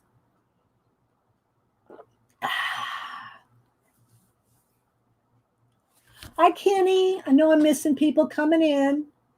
Thanks, everybody, for popping in. All right, I'm going to just flip through again. So altered book collage. What is collage? What to do with your altered book, building a page, general supplies, instructions, 101 ways to alter a book, techniques for decorating book pages, altered book cover page ideas. Of course, it always starts off with all the supplies, choosing a book, your supplies, decorating stamps, stencils, papers, general instructions, prepping your book. embossing, even polymer clay, stamping, burnt edge papers, watercolor, leaves, beaded edging. Look at that. That reminds me of Eileen. Eileen could do all that. Well, I don't know if she still does it, but she used to do this kind of stuff. Eileen did. Bye, Becky. Thank you for popping in. Let's see. So just all different kinds of ways to alter your books. And, a lot of this stuff, guys, it doesn't really go out of style. You just have to, you might be using different, more updated papers, or, a lot of it's still vintage of ephemera.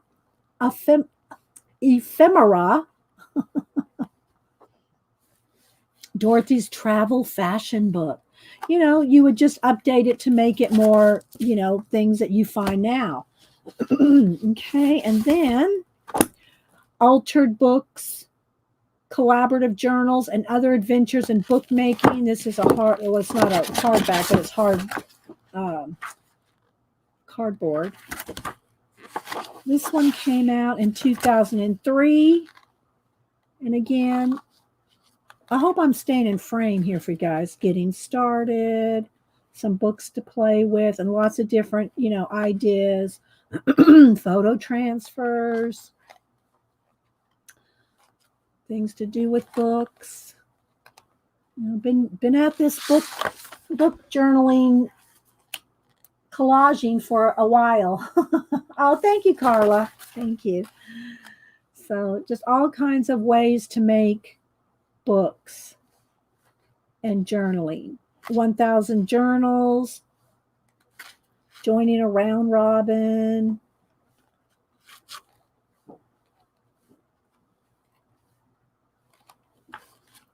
I know I'm flipping fast, but I just kind of give you all an idea. Just all kinds of altered books and journals. Okay, that one's altered books, collaborative journals, and other adventures in bookmaking. I showed that one, right? Yeah. And then this one is just the Complete Idiot's Guide to Altered Art.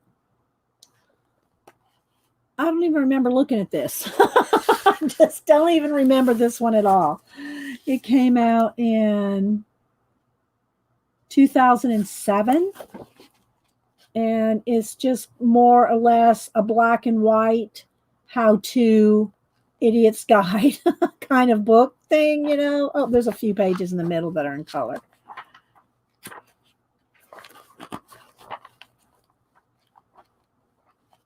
But a lot of text to, ideas and text. Oh, look, there's Claudine. Recognize her stuff. Okay, so there's those on altered. And then let's do these right here. We're getting down there. We're getting down there. Hi, Joel. Anybody else? Okay, so I got these 4 here. Layered cards for every occasion, making and keeping creative journals, the book, and this one is Little Davy's Design Presents Textile. Oh, is that textile? No.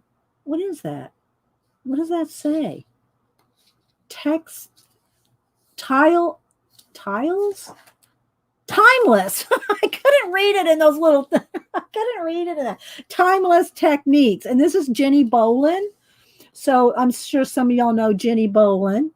So this is a lot of little, different ephemera trims, notions, mica powder, finders keepers, transparencies, small packages, gallery. So anyway, I don't know what year this was. 2003, and that's by Jenny Bolin. I know some of y'all have heard of her before. Then the book, this is from 2004, Bringing Book Arts to Scrapbooking. So how to bring different book making techniques and book ideas and combining them with scrapbooking, which at the time that was pretty innovative. Making your scrapbooks and your book journaling into one. So that's the book. Then this one is making and keeping creative journals. And I know I've shown this before to you guys. Suzanne Tillett. And this one is 2002. 2002. The Art of Journal Writing, Craft of Making Journals.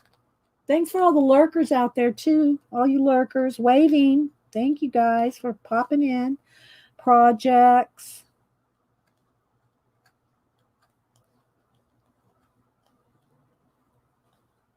I know I'm making y'all wait for my new books at the end. Let's see. Book binding, different kinds of binding stitches, how to do the different stitches.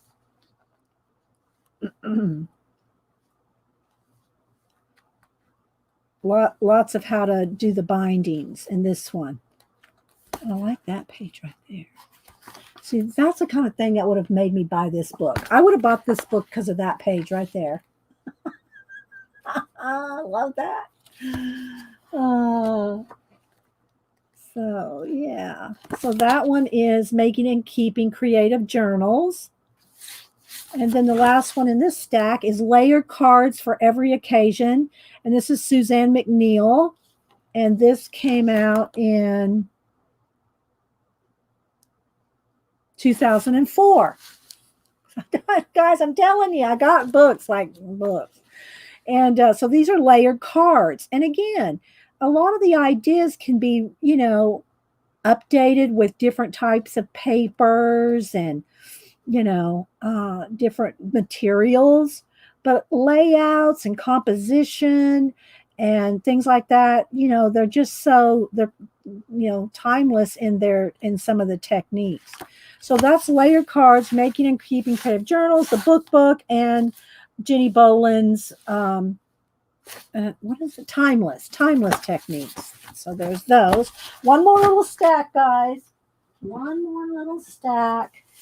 Altered Books, Material Guide, Altered Books, Special Effects, Altered 104 Everything, Altered Books 101, and the Art of Collage, and Altered Books If You Think You Can't.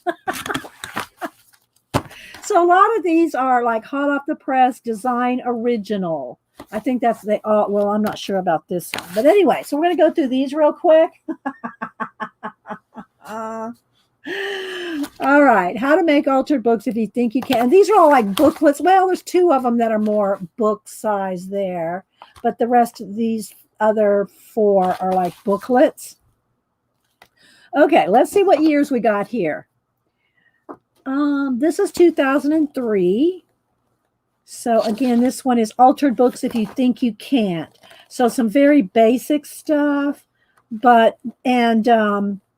these are taking actual old books and altering them, So let me go this way. So just all different things and ways to alter your books. This one's like 33 pages. The Art of Collage. Mara Johnson, Pam Lambie, and Tracy Nihus. This one came out this is a Pine Cone Press, 2003. Are these interested? You like them? Oh, good, Chatty Lane. I'm glad. Creative collage, history of collage, your own collage work, message, mood, what can you use? So just different. And I remember at the time, this is kind of when, I think, if I remember correctly, like when Tim Holtz's inking and his sepia inks and his walnut inks and all those kind of things were, coming out and being popular. So there was a lot of like yellowy, kind of brown, inky, walnut inky type of type of thing. Puzzles, accordion book. Yeah, and Janet's asking, would y'all want to do a bundle? Would you rather do an auction? What is, how would y'all like me to, sell these? Altered 101, everything you need. And trust me, guys, I got more and more stacks. I do. These were just I just kind of whipped through some of the books I know I'm not going to use anymore and thought, even though they're old and they're cool, and, I just don't. Hi, Abigail. I know I'm not going to use them. This one was 2002, Altered Book 101, how to do everything from attaching, gluing, stitching.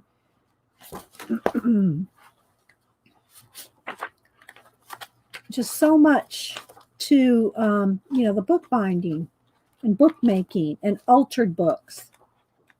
Taking a book, a sketch, it could be a sketchbook, it could be a like an old used book, or it could be, art journals now that we have tons of that are available, right? Okay. Altered 104, Beth Cote or Cote, I'm not sure how she says her name. This one was 2004.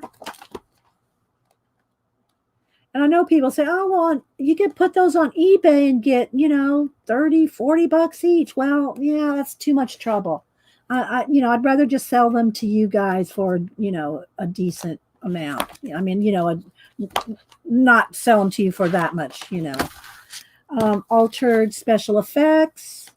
Like this was $12.99 when I bought it. This right here, this little thin book, $12.99 back in 2003. Yeah, I have to get rid of some books if I want to ever buy new ones because I'm running out of space. Okay, so again, lots of cutouts, cutting out windows and doors and niches, open doors. All these are little cutouts, tags.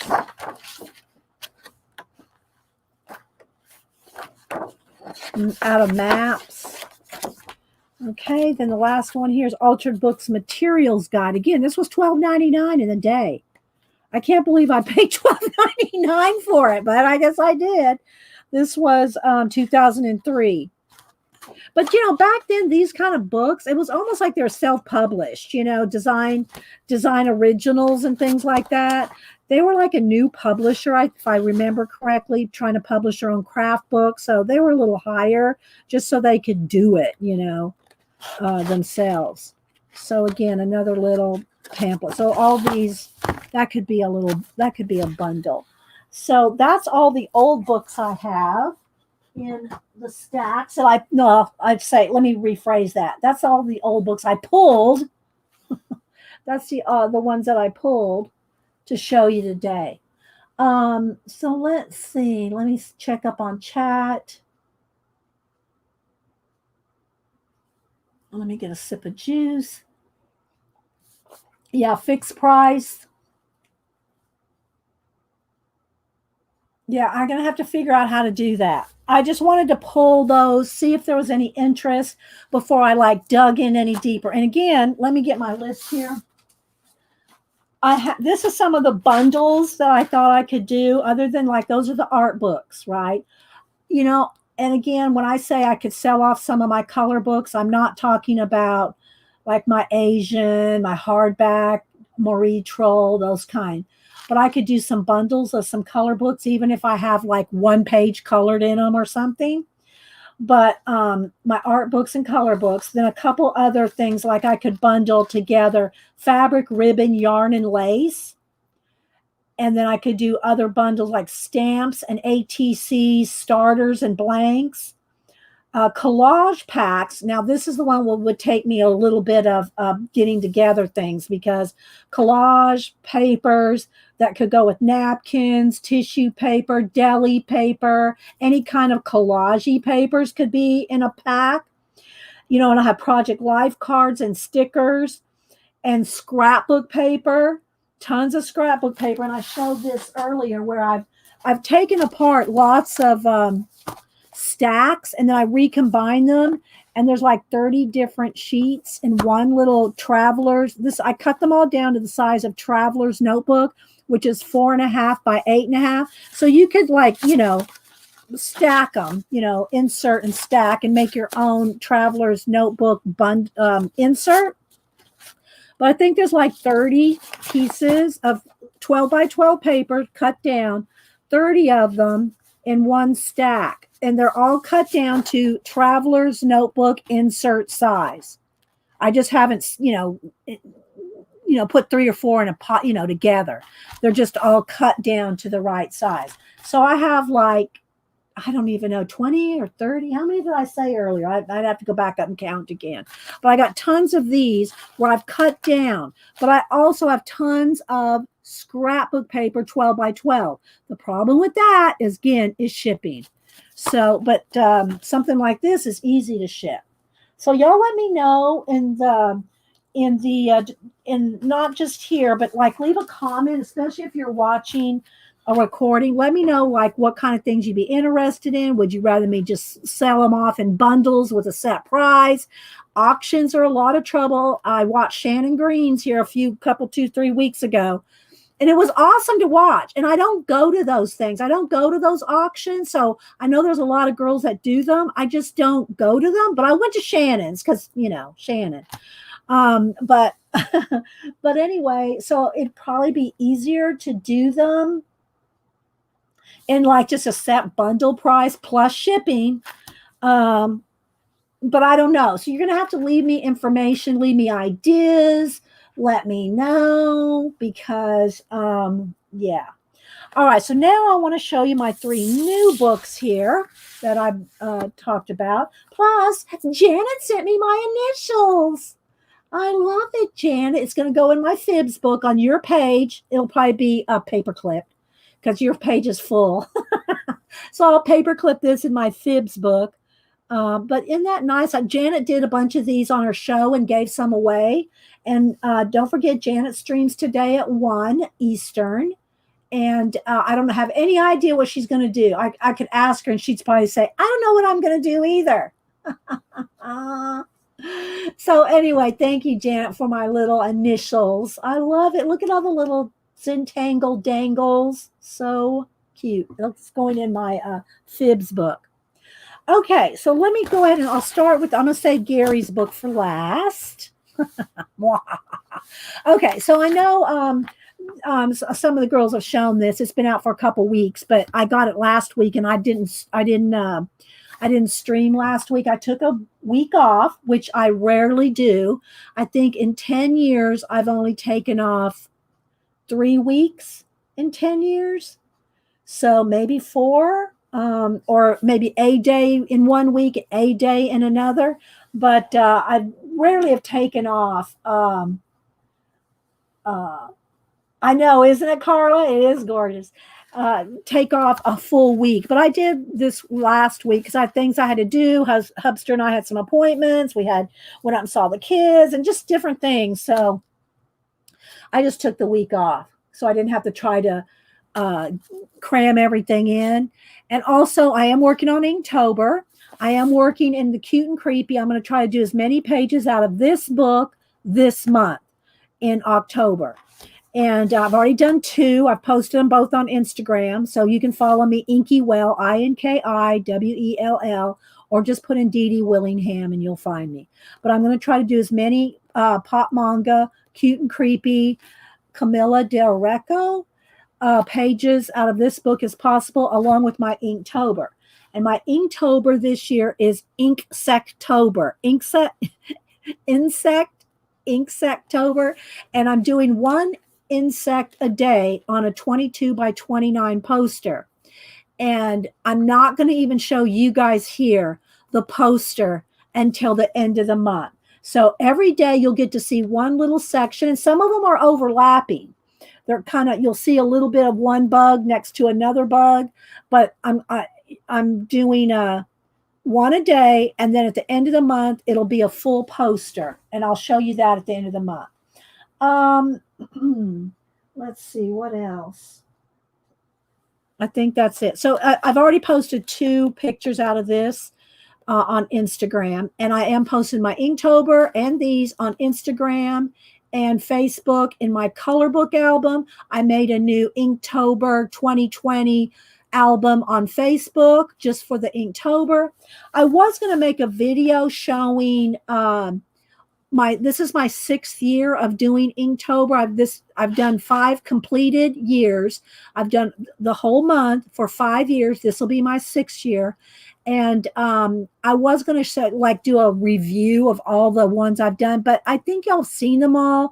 And if you look in my Inktober playlist, I think there's a 2018-19. I might have combined a couple, but if you look in my Inktober playlist, you'll see all of them. I've shown them so many times that I said, well, I don't know if I really need to make a retrospective of 5 years because I've shown them so much. Let's see. Yes, watered down craft paint, Tracy. Tracy's asking. I'll show that in a minute. Watered down craft paint. Now, if they're black, if it's a black background, Tracy, it's not watered down. Okay. Or if it's a solid flat color, it's not watered down. Backgrounds in the color. She's asking about the color book pages, which we'll show you that in a minute. Okay. So this is the new art journaling, October, November, December issue. And I did save one page here because I did not know that she was in here at first. And then I saw somebody talking about her something. But Southern Gal Designs Tiffany, oh, let's see, what's her full name here? Tiffany Goff Smith. She goes by Tiff. She's the one I showed y'all. This journal. Ouch. Don't knock my shelf off, Dee Dee. Hang on, guys. I don't want my shelf to fall. There we go. This is I don't ever add fabrics and ribbons and stuff like that, very rarely, to my journals. I like them flat with just collage. But after watching Tiff on Southern Gal Designs, I decided to do a journal that has it's fluffy, and it's got, it's just got a lot of, ribbon and lace and dimensional items in it. I put some like fabric and some pins. And so anyway, I am not really doing her type of art per se. I'm doing my own art in it, but the idea to do ribbons and lace and, rosettes, this kind of thing, I got that idea from Tiffany. So now these are just my typical rag flag paper clips that I put in all my journals. So I do put these in all my journals. But to do this, and I'm not saying she's the only one that I've ever seen do it, but she kind of is the one that inspired me to use my Navi travel journal. So anyway, so it was kind of fun to see that she had an article in the art journaling. So yeah, so that's I just tagged the page there. Well, let me just show you those real quick. So yeah, she has a couple of so Southern Gal Designs is her YouTube channel. So anyway, as y'all know, Art Journaling Magazine's all about art journaling. It's got tips and techniques and what products they use. They ask each one different questions, and they all answer the question with, like, just to say, what's your favorite pen or something, then they all answer that question, that kind of thing. And then they all have their own tips. So I'm just going to do a little flip through, but this is the newest issue. Comes out quarterly. Like here, do you share your journal pages online? And I was surprised at how many don't share. Most of them do, but there's some saying, well, generally, but some are personal. Some say I do sometimes. Some says it's rare for me. But anyway, so I was kind of surprised at that. And ode to fashion, and then again tips, and then here's some more. Another question: do you decorate the cover of an art journal before or after the journal is complete? And that was interesting too. Like Tiffany says, "Oh, what a tricky question. I've dealt I've done it in a variety of ways. I typically will decorate the cover if it's a handmade journal. If it's a store bought, then it's less likely to have a formal cover. It's more like the messes that are created from slinging paint around." So that was, and then all the different artists answer that question. And it just so, if you like art journaling, this is the art journaling magazine. Let's see. What is one of your favorite ways to add texture to a journal page? And then they all answer that question. This kind of looks like, that just reminded me of CC. Let's see what else. Techniques to try. And again, there's always tips at the end of each artist's section. And then here's a whole page of prompts, and then the gallery at the back. So that is art journaling. That's the newest edition. Oh, thank you, Pacola. Yeah. There's Southern Gal Designs. Yeah. But on YouTube, you put in Southern Gal's Design, she's going to come right up. So, but there's a direct link in the chat. Okay, so then let's move that to the side. All right, Cute and Creepy. And again, this came out, I know it's been out for a while, maybe a month or so. And I think in UK, it came out even before that. But it came out in my Books A Million when I was there last week. So I got it, of course. And I have done 2 pages in it. And yeah, so it's pop manga, Cute and Creepy by Camilla D'Orecco. And, she has all the other pop manga color books, the mermaid color pop manga mermaid, and the pop manga drawing books. I think I have all her books. Maybe I'm missing one. But anyway, so I'm going to go ahead and flip through this, and you'll see a couple of the pages that I've done. And again, I'm going to try to do as many out of this book as I can this month. I said, I'll do one a day. Well, obviously, I'm not going to have time to do one a day, not with Inktober and my commissions and everything else. But thanks, Pacola. Pacola did put a link to Cute and Creepy right there on Amazon. But again, I got mine at Books A Million. So there's probably at Barnes & Noble too. And so this is the one I posted. I posted this one this morning, or was it last night? Anyway, this one, let's try to get the lighting. And again, painted background, painty background. This is all paint. And then the white little hair strands, that is Posca. And then the rest is color pencil. So I'm just going to do a little flip just so y'all can kind of see what's in it. It's cute and creepy.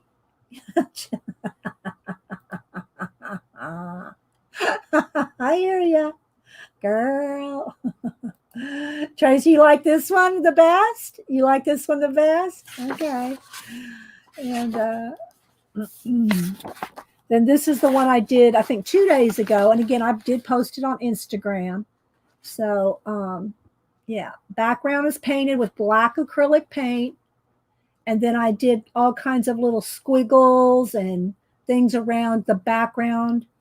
See all the little white squiggly things? I just thought that was kind of cool. I just did something different.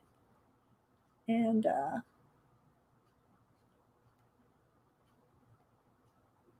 so those are the only 2 that I've done so far in the book.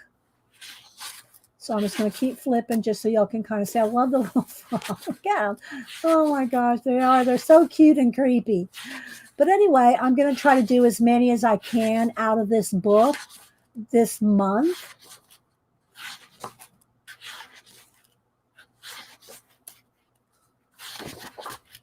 You can't color your books on Kindle, Marie, unless you put them into Procreate or something.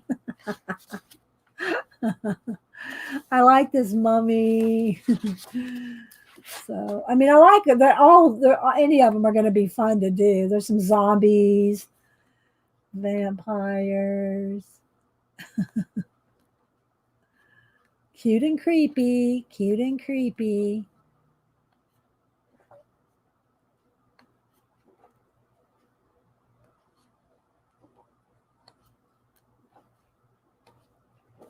So yeah, that's the one that I'm working on this month. I don't know if I can put my hands on her other ones real quick. Let me look on my shelf here. Okay, here we go. These are the other two color books that I have. Now I have her drawing books as well.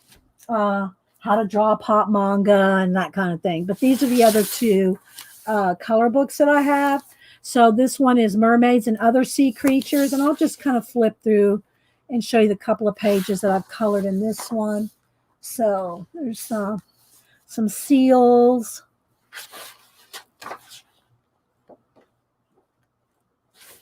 This one's not done. It's just got ink on it right now. That's as far as I got, and that's just with acrylic inks. Same for this one, acrylic ink. This is like the Smackin' Dragon. I covered up her face and did a Smackin' Dragon just to get the background. Just different techniques. This one's the same thing. It's just a wash. And this is an easy one. I know it looks like a hot mess now, but if you just do a random washy, scrapey, dipping kind of background, like especially for water, you can go over, this is acrylic, you can go right back over that. And so it's a good way to do a nice big background. Let's see, what else do I have in here? This one, that one's done. And I did do some like extra stuff on her face there. And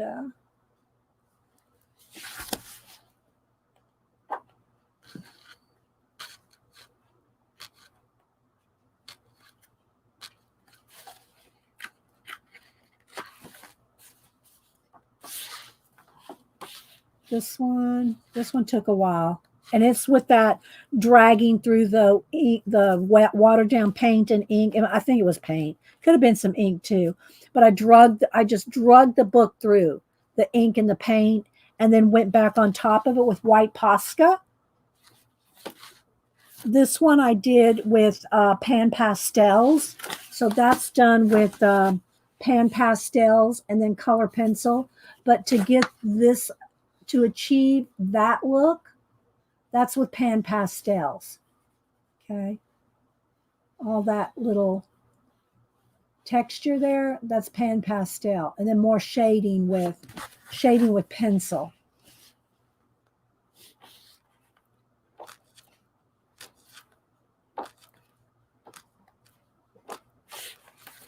I love all these. It's just, there's so many. This is Denise's. This is the day when she came over to my house and said she wanted to color, and I gave her the silverware trays of Prismacolor rather than giving her the case. I gave her the silverware trays, and she goes, "You're giving me the crap pencils." That's Denise's right there. Let's see, what else do we have here? And then this is just a test page. You always want to have a place where you can test your supplies to see what they'll do, if they'll go through, whatever. So that one is the Mermaids and Other Sea Creatures. And then this one was her first color book that I know of, just her pop manga coloring book. And I do have them flagged, the ones I've worked on, but I'll just go ahead and show it to you. Yes, you have to use fixative with pan pastels. Yeah. So There's this one. And again, started out, I painted the background black acrylic paint. Acrylic paint and color pencils are BFFs. You cannot do this kind of thing on top of, if I had colored this with black pencil, you could not do this on top of black pencil. It's because it's on top of acrylic paint that I was able to add my planets and stars and this glow around her. It's only because of the black acrylic paint. Oh, thank you, Afro Sensible Sister. Thank you. So, but I love these books. It's just, I have so many books I love. My Kirby's, my so many. Okay, so then this one. I love this one. I love my narwhal mermaid, or mermaid and narwhal. And again, black acrylic paint, and then I can put a little glow around all those little butterflies. So, and then I painted all this with acrylic paint.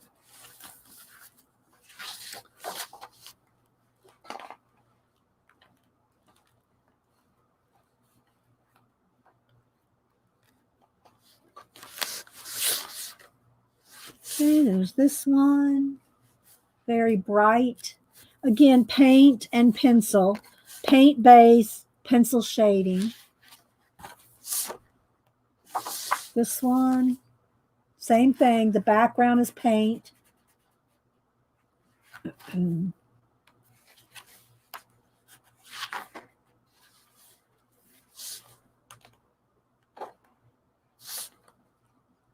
Started on this guy here. Just a little bit of shading started.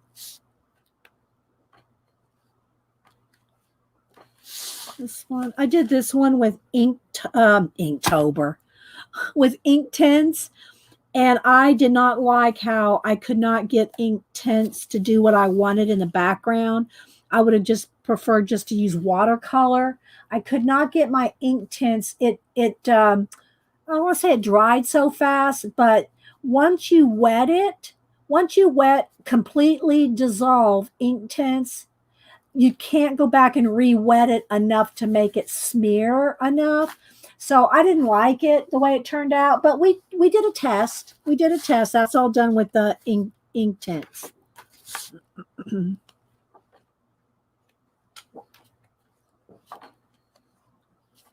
this little tree girl here. Kind of did an ombre hair thing. So yeah, I think that's it. So those are her color books. And again, I'm going to try to do as many as I can out of cute and creepy during October. So let's put these back up on the shelf. All right, then the last book I want to show you is my new Gary Shipman book. And if you can follow Gary Shipman, you can find him on YouTube. Or you can find him everywhere if you just put in Gary Shipman. But if you want to buy his books, he does have a website. You can buy this is one of his sketchbooks.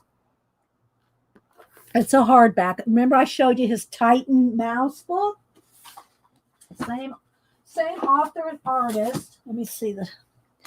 It is almost 8.5 by 11.25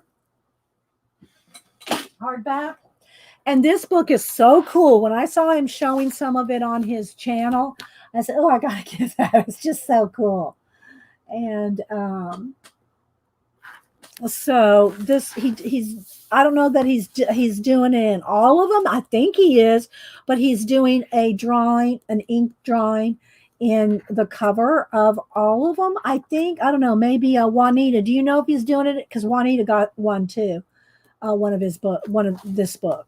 And so I'm not sure. I think he's doing a drawing in the cover of all of them. Oh, thank you. There it is. There it is on Amazon. And if you want to get it from Gary or Amazon, I just get it from him. So he gives a little description. I'm not going to show you the whole book, but what I like about he tells stories. The stories behind was about a little boy that always wanted to play darts, and his mom wouldn't let him. Mom and dad, maybe, I don't remember. He wouldn't let him play darts. So finally, I don't know if he got permission or just did it, but anyway, he played darts and he got stuck in the head. And so anyway, he's got little stories with each one. And this one, he said this one, and he's shown this on his channel before too. So I'm going to go ahead and read this one to you because he's shown this one. He's been working on these almost every night. Okay. So if you want to watch Gary do drawings, follow him on, I'm telling y'all, he's just a great guy. Follow him on YouTube. Okay. So I'm going to read this one story. This is a somewhat true story. All right, can y'all see this? This is a somewhat true story of a boy who just wanted a friend, someone to share breakfast with. I'm wanting to laugh already. One morning, when he was almost done eating his breakfast and wishing and hoping for a friend, he looked down into his bowl and thought that his wish had come true. He noticed there were little bugs climbing out of his bowl. His first thought was maybe the bugs would be his friends. But his dream of having a friend came to an end when he realized that they probably hated him because he'd already drowned and eaten many of them. So if you want to have friends, you should always check the expiration date.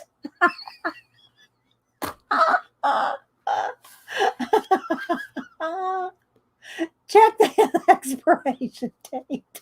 And he said that really did happen to him and his sister. But anyway, so it's just sometimes creepy. Sometimes I'm going to flip from the back because it's easier to flip. But I just want y'all to kind of see, his art, and it's all on matte paper, and it's just very sketchbooky. It's very sketchbook-esque. And there's just tons and tons and tons of it. There's just so much art in here. And he has, I got this one because it was this creepy, cool, gothy looking one. But he has one from, I think, like 2015, 16, 17, 18. He's got tons of these, all different sketchbooks. But I got the one that was somewhat gothic, sometimes ugly.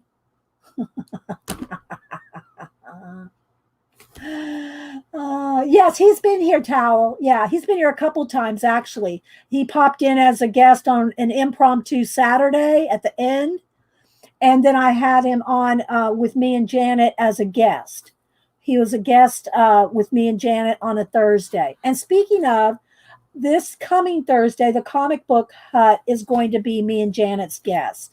This Thursday, 10 a.m. Now, y'all know I usually come on between 8:30 and 9 Eastern, Monday and Wednesday. But Janet and I, when we do our guest show, come on at 10 Eastern. Okay, 10 Eastern.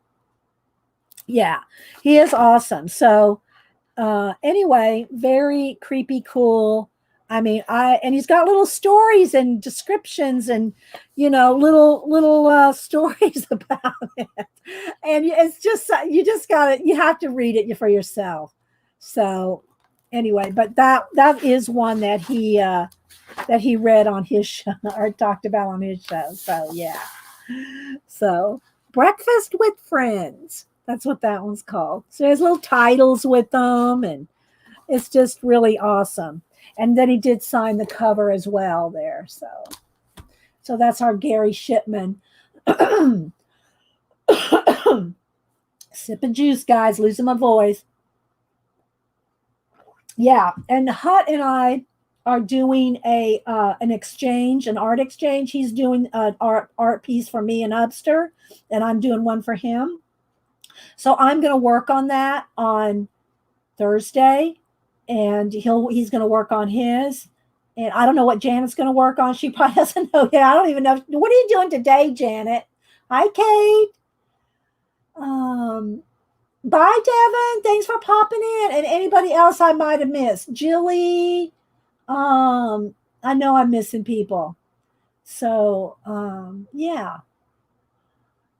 I don't know if Janet wants to say what she's going to do. Does she know what she's going to do? Hi, Chantelane. Chatty Lane.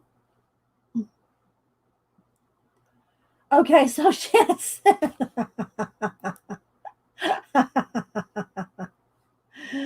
Oh my gosh. So anyway, I might start one of these just to maybe paint a background or start a background just so you can see. I know most of y'all have seen me do the painty backgrounds to start with, but maybe I'll just work on one for I don't know. Kind of got done a little early. I got done a little early on showing those books. I didn't know how long it would take to show them, but I wanted to give y'all an idea of, if I want to sell them, bundle them, if you're interested, would you be interested in, me doing just set price boxes of books or, you know, just let me know. Leave me comments. Leave me comments, people, or you can email me because I don't mind emails that are good or message me. When I say don't email me, y'all know what I mean. Oh, you haven't watercolored the hollyhocks. Well, do that or save it for Thursday. One or the other, Janet. Say, or you can work on it on Thursday. Have a art project like that for Thursday, unless you want to work on it today, or you can work on your Inktober. And Janet's also doing Inktober. She's doing cartoon characters. I think, what was the last one? I saw Olive Oil. Who was the last one? Is that the last one you did, Janet? So if you don't follow Janet on Instagram, she's been posting her Inktober. And again, my Inktober is consisting of bugs, insects, one a day on a big 22 by 29 poster. And I'm only photographing the one bug a day. And then at the end of the month, I will show the whole poster. Okay. Was it Winnie the Pooh yesterday? Okay. So she's doing different cartoon characters every month. I mean, every day for the month. So, okay. So let me just kind of flip through here, see what I want to work on today. And I do need to kind of make the spine as flat as I can because it is hard to color in the ditch. Oh, sorry, guys. I always do that, smack the camera. So let's see what I want to do. Oh, thanks, Kate. And I'm not showing the poster till the end of the month. I love these little girl faces and all the accoutrements that Camilla puts on them, but they all kind of, I have to try to do them different, like this one, I did her, all in black, green, and gray. And then this one, purple, orange, and green, that's what you think of as Halloween, but I want to do them kind of different. So I don't know which one I want to do yet. I haven't picked one for the day. These look like little what's that little character in fantasy? Moji? Anyway, it's been years since I played Final Fantasy. Let's see. I like Frankenstein's Bride. I like her too, with the little ghost in the background. This might be a quick one to maybe do. Let's do her. Again, I'm going to try to make the spine flat. Let's do her. So, and I'm going to just do a black background just because that shows how easy it is to do one. But you don't have to do it all in black background. It can be, whatever. But I'm just going to start with that. And another reason that you want to do an acrylic background is because then you can sorry, guys. I slept with the window open. Let me get a piece of wax paper here.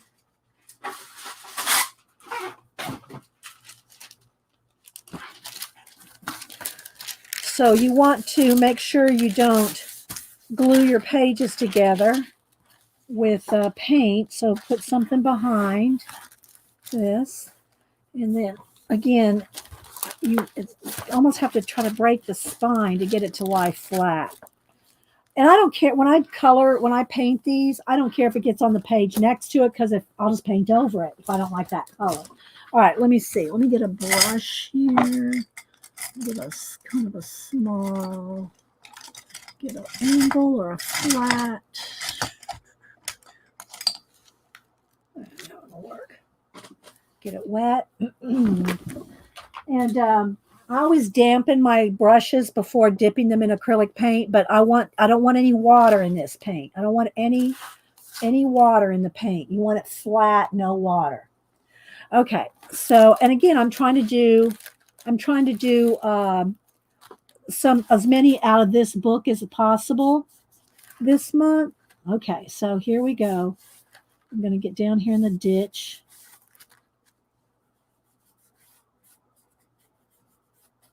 Now, I don't know how interesting this is going to be until I get this done, the base done, and then you can see me start going around the ghost. All right, there's these little bubbles around the ghost. I'm going to leave just one, just to remind me that there's these little bubbles, but I'm going to just draw them back in myself rather than trying to paint around these little bubbles. I guess that's what it is. Maybe the ghost had gas. But there's little bubbles, or maybe they're just some kind of creature that has bubbles because she's working it up in a lab here. They may not be ghosts, they may be some other kind of, but they're ghost shaped. Hi, Mursky. Okay, so anyway, I'm not gonna. I'll leave a couple just to remind me that there's little bubbles, but I'll just paint them in myself or add more. I could add more because there's like 3 or around each one, but I can put as many as I want. So all I'm doing, and there's no water in the paint because if you want it flat, you don't want any water. If you want it to look like it's underwater or, a messy background, then you can add water and have it like not flat. But I want this one to be flat. So no water in the brush. Okay. So I'm going to go ahead and go right around the edges at first, because once I get all around the edges, I can take out the wax paper. I just have the wax paper in here so I can get close to the edge or right up to the edge and not have my pages stick together. So I'm just going to go ahead and do all the edges. Then I can move that wax paper out of the way. And then you'll be able to see the technique of doing a fuzz or, something around an item with color pencil that you can't do. You can't do that with if you just pencil your background. That's the magic of the acrylic paint. And also let me say it's flat. It's matte paint. It's matte craft paint. If you use gloss, metallic, satin, the pencil will not, it's not going to have the same effect. You can hard press down pencil on top of like metallic, but you're not going to blend, soften, fuzz, none of that with a shiny paint. And that's also why I use craft paint. Like in my collage and stuff, I use craft paint because pencil goes on top of it. Whereas your artist grade, and I can't speak to all of them because I haven't tried every single artist grade paint out there, but they have more of a sheen to them, and that sheen will resist the color pencil.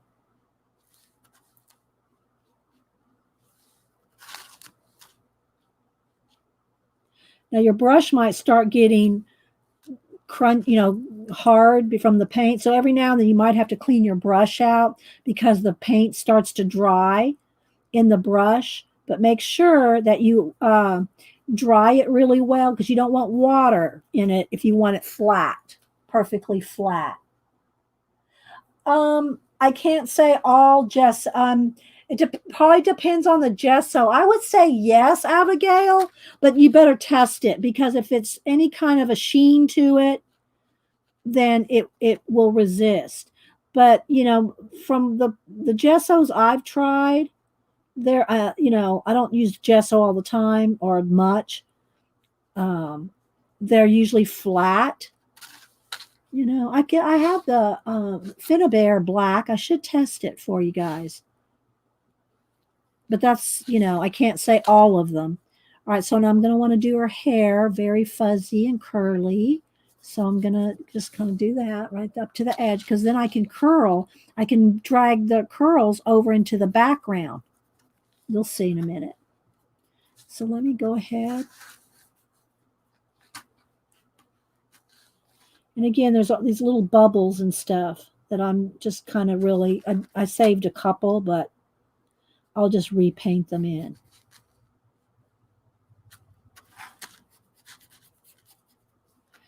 And if you want to add something, like a lot of times I add the planets and the stars and the nebula and the shooting stars.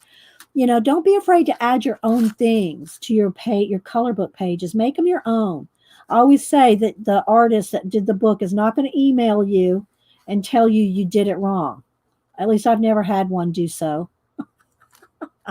I've never had one email me and go, I didn't put those stars in that background. They're not going to do that. So, but I do have, let me find it up here. There's the clear. I know I have some black. I think I have a little tester one. There's a white. Hang on. Let's see. Where is it? I thought I had a black. Let's see.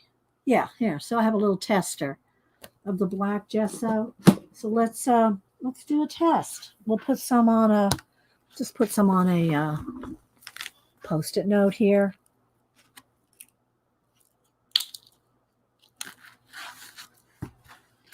Just enough here. I don't want to use the same brush because this has the acrylic paint in it, right? Let me just move it around with my finger. All right, now I'm just going to let that sit for a minute and we'll do a test over it. I'm sure it will because I don't think it's shiny. It's just if it's a satin or gloss or metallic that shine. So I'll just set that aside for a few minutes. If you have any questions, put it in caps. I know that while I was showing all those books, I wasn't paying as much attention to the chat. But I'll try to while I'm working. All right, so I'm just going to go around all these little, I don't know if they're really ghosts or just vapors that's coming out, vapor creatures coming out of the test tubes and stuff.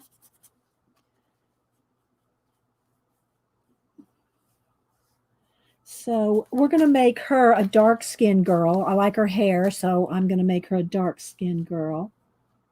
Oh no, we do every skin color here.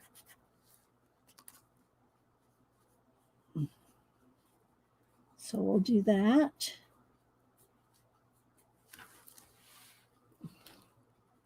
I'm just kind of going a little bit. Oops, I got some on the little ghosty there.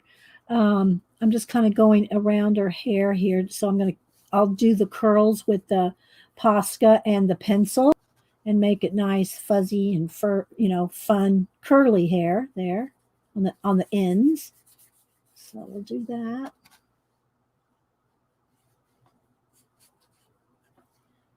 And I'm going fast here, guys. When you're coloring in a background, take your time.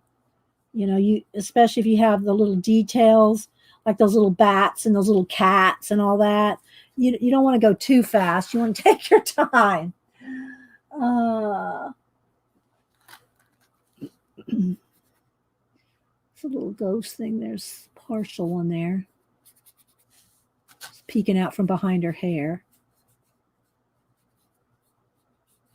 All right, so now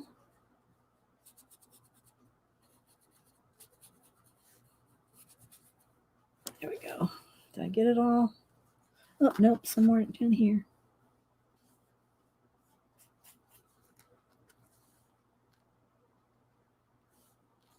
Her arm's just kind of floating in space there.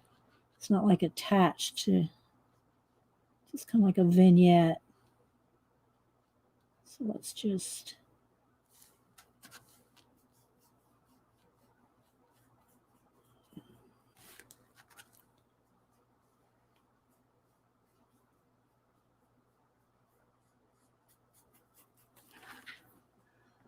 Just pour it over and hope for the best.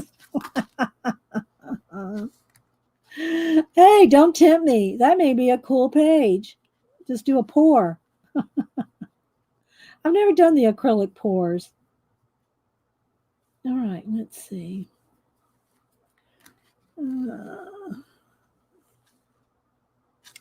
Actually, I think this could be black right in there too.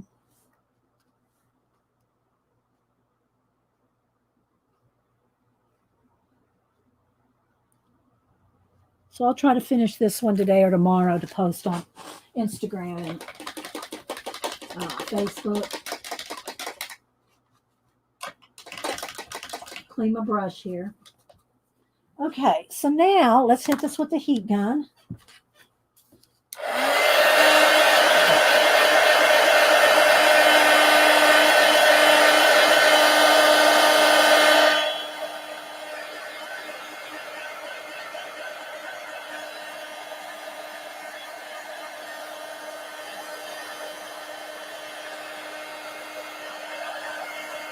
Dry this too.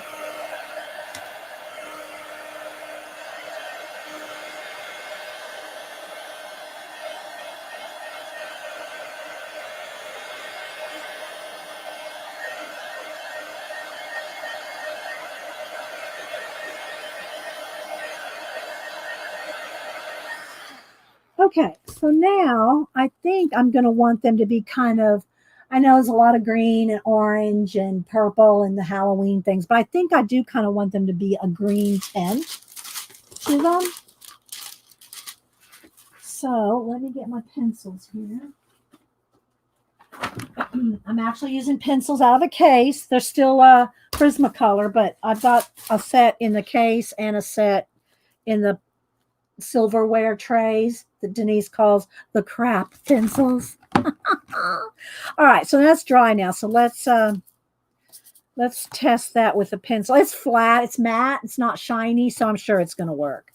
All right, so let's get a white pencil. Let's get one out of the case. Let's get my white pencil. And this one I did pull out and see how it's run down. I mean, I go through a lot of white pencils, but this one happened to be in my case. So I've got, here's all my Prismacolors that are in a case. And so this one kept breaking. And I went, oh, Dee Dee, that's one of the ones. Look, see how, let me see if I can hold it. See how the lead, if you will, is not centered. I'm going to try to hold it still. See how that's not centered? I'm trying to see. There. See how it's off to the side?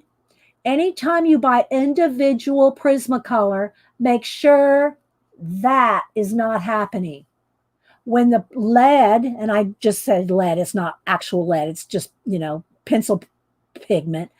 When it's off to the side like that and you go to sharpen it, it's going to break and break and break and break. But unless now if you buy them online or buy them in a box, I haven't really had that many problems with them when I've bought the 150 set. But when you're buying these individual, like at Michael's, Hobby Lobby, wherever you can, Blick, when you buy an individual, make sure the lead is not off center. That's what makes them break.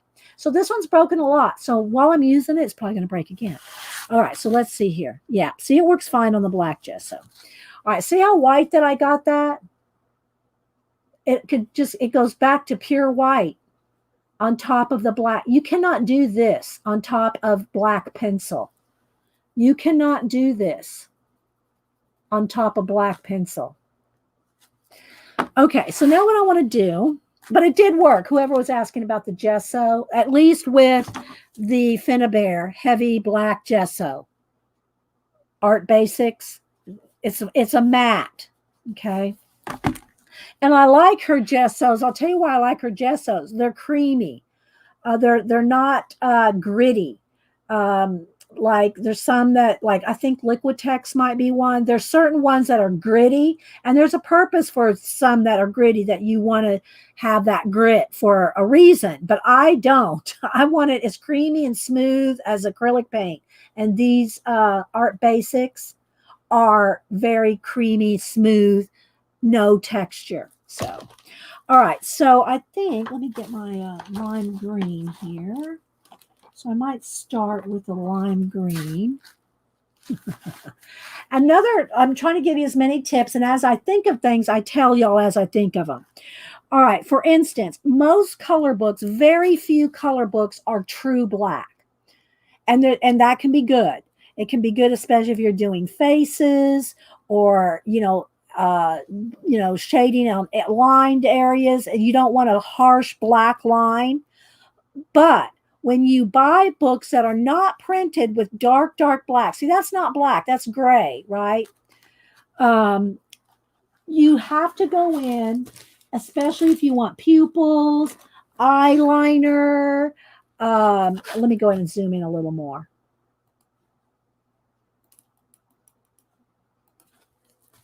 If you want the pupils and everything to be black, you're going to have to go in there with a pen, or the eyelashes, or the eyeliner, or anything that you want black, true, nice black. It's not going to be black. You're going to have to go in there with your pen. Now, if you don't do that, your pupils are going to look flat. It's not going to look, your pupils aren't going to look right. Let's see, I think I need to maybe, let's see, I'm so zoomed in. Let's see if I need to autofocus again. Don't know. Maybe it's okay. Looks a little fuzzy, but I'm really close. Okay. So anything that you want, like pupils, like maybe the inside of the mouth, and if there's anything where nostrils are showing, anything like that, any areas that you want really dark black, you're going to have to go in there with a pen, a Pitt pen, a Faber-Castell Pitt pen, are waterproof, so they're always good. But any place that you want really dark black, you can do with pencil too. But I can get tighter details with like, especially in the eyes and stuff, with the Pitt pen. Okay, so there's one tip. You also, what I would recommend, if you bought any Poscas, buy one white Posca, a white Posca. Not only is it good for highlights in the eye, but it's good for anything that you want a white, stark white. Or if you want to add an accent, like, the hair back here. Let's see, like this. So she's got all these little hairs. Now they look orange. But the thing is with the Posca, you can take a Posca and get those hairs in there white like that. And once, got to let the Posca dry. Once the Posca is dry, you can take your pencil, in this case a yellow orange, and go over that white, and it will turn it, whatever color you want, right? Which in this case was a light highlights, but that's not stark white. It's a yellow orange highlights. But to get that like that, you do that with the Posca. Okay. All right. So let's go back over here. Now I'm going to go back to, let me just go ahead and start with the white ghosty stuff. Okay. So now I am going to just start, I'm going to make it kind of right up on the ghost. Well, it could just be gassy creatures. I'm calling them ghosts because of their shape.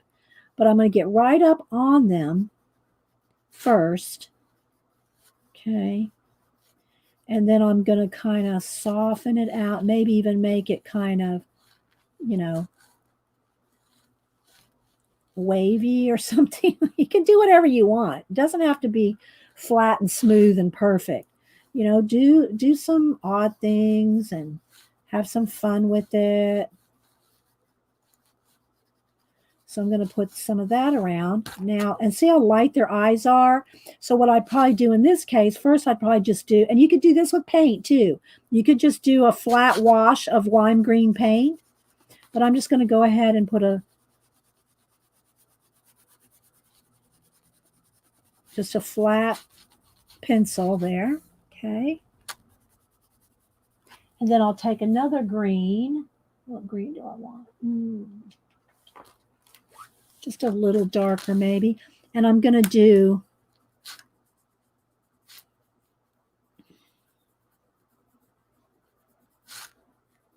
the shading a little darker here.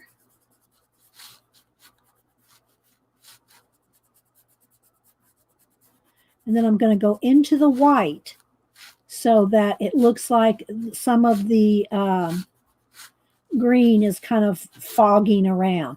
Now remember, there was some little white dots, like little gas bubbles. And spend some time. I'm kind of just showing you the colors I'm using here, but I'll go in here and shade a little more. But now I'll take my white and do some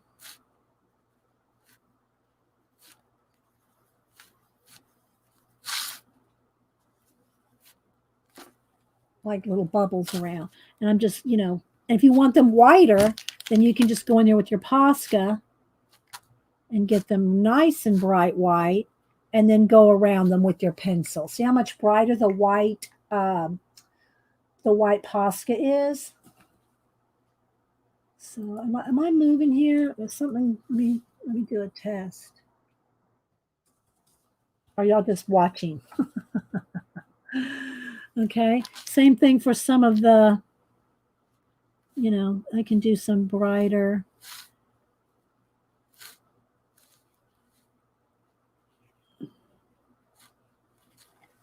Now you got to let that dry. You have to let this dry before you can go on top of it. So either hit it with the heat gun, otherwise you're just going to smear it off. Are we still here, guys? I mean, my chat, my time is still moving. Oh, there it goes. All right, it jumped. It jumped. Hi, Ray. I showed Gary's book a minute ago. You missed it. Okay, well, you might have been lurking. All right, so now I can go in here and soften. I can soften any of this, but you can't do that when it's wet because you'll just pull it right off. Maybe I'll get a darker green yet, another darker green. Let's see. Do some more.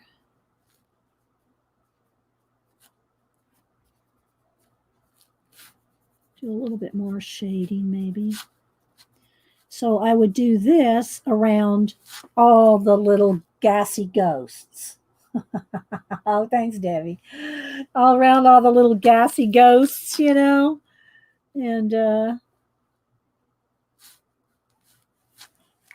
just keep playing around with it like that. So this is what I'll do around all of them. I'm not going to take the time to do that now because I want to get on to her.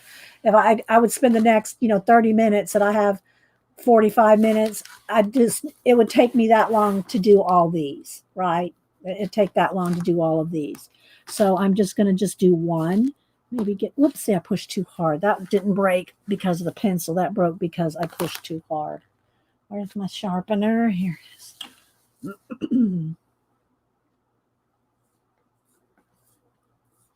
And I don't want to put any pupils or anything in these gaseous ghosts because they're not really, I don't want them to look that real. You could make them have, pupils or whatever, but I'm just going to kind of just have some shading in there.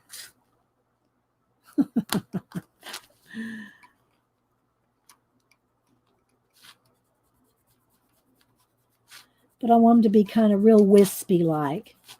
So I could even go back in here with more white, or just kind of tap some more white on there so they look real vague, kind of. But you can spend a lot of time just playing around with your little details like this.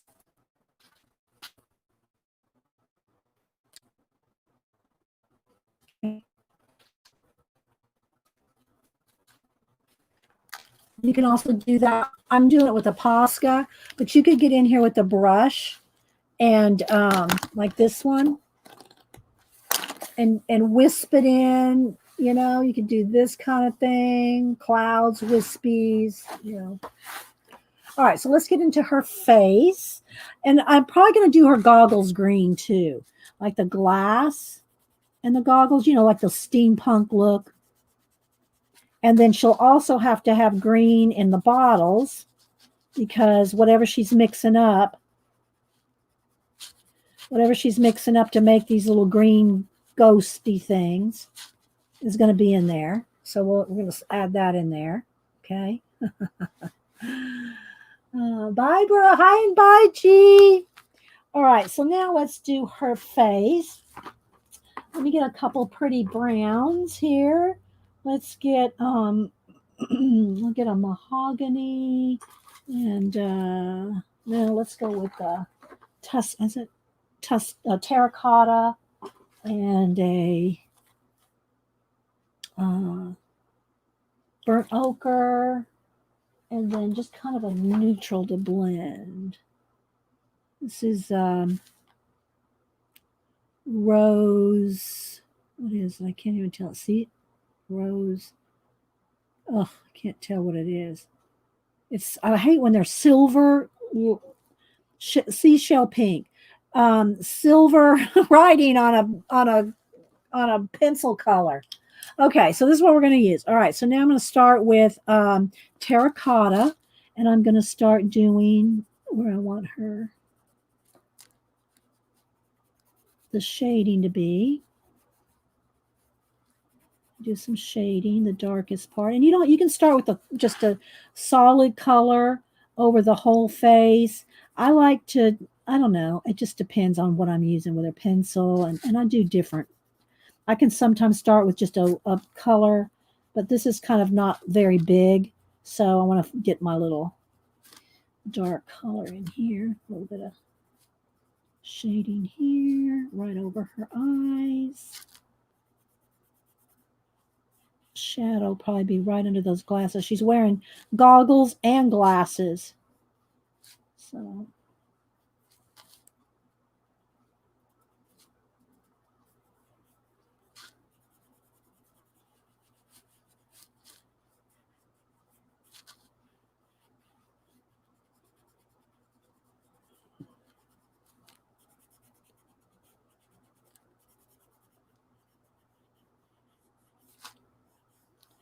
I'm getting the shadows put in here. All right, now I'm going to take my burnt ochre, and now I'm going to just do a light, just to kind of get her blocked in here. A little bit of shading on with the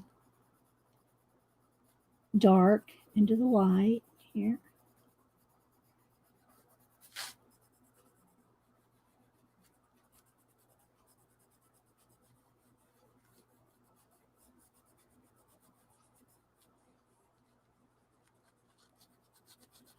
So let's just start with a nice terracotta. I don't know what color I want her glasses. Maybe I'll make them purple because I already got a lot of green.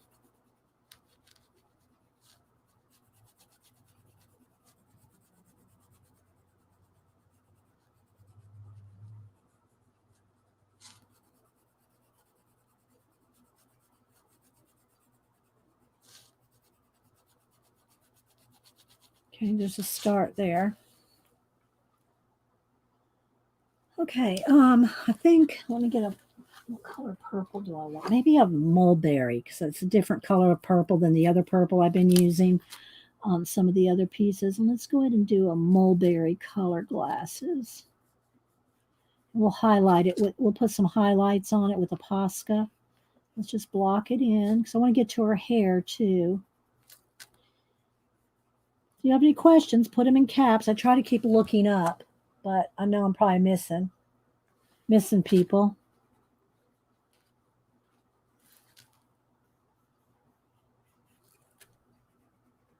But this will be the next one I post on Instagram and Facebook when I finish it, which isn't going to be now. I'm not going to finish it now, but Okay, so then we can take and just have a little bit of highlight on the glasses.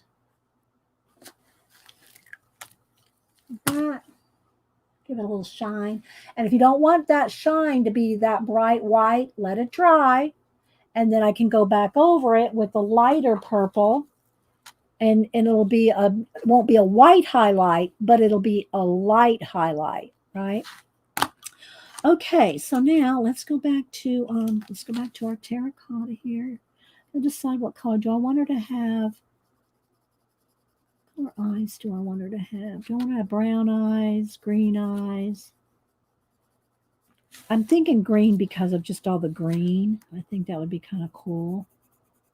And when you have hair, especially if there's any place that's going to be see-through, you want to make sure that you can kind of see the skin through that a little bit.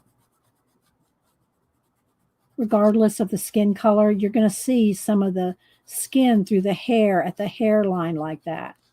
Okay. All right. So now what I want to do is I'm going to have highlights in her hair. So that will be like a blue color. Let's see. Slate blue. Okay, so I know it's going to look kind of funny, but this is going to be my highlights. So what I'm going to do is I'm going to put the blue on because that's what's going to be left after I go in and shade with the gray. It's going to be the highlights. But it has to, you have to get that in there so you don't lose it. So you don't lose all the highlights. So I'm going to just go in here, and you can add a little bit more. You can do a little. I need to fix that ghost right there because he's peeking out behind her hair. So I'm going to go right over to the edge of the black because that's where you're going to see a little bit of the highlight.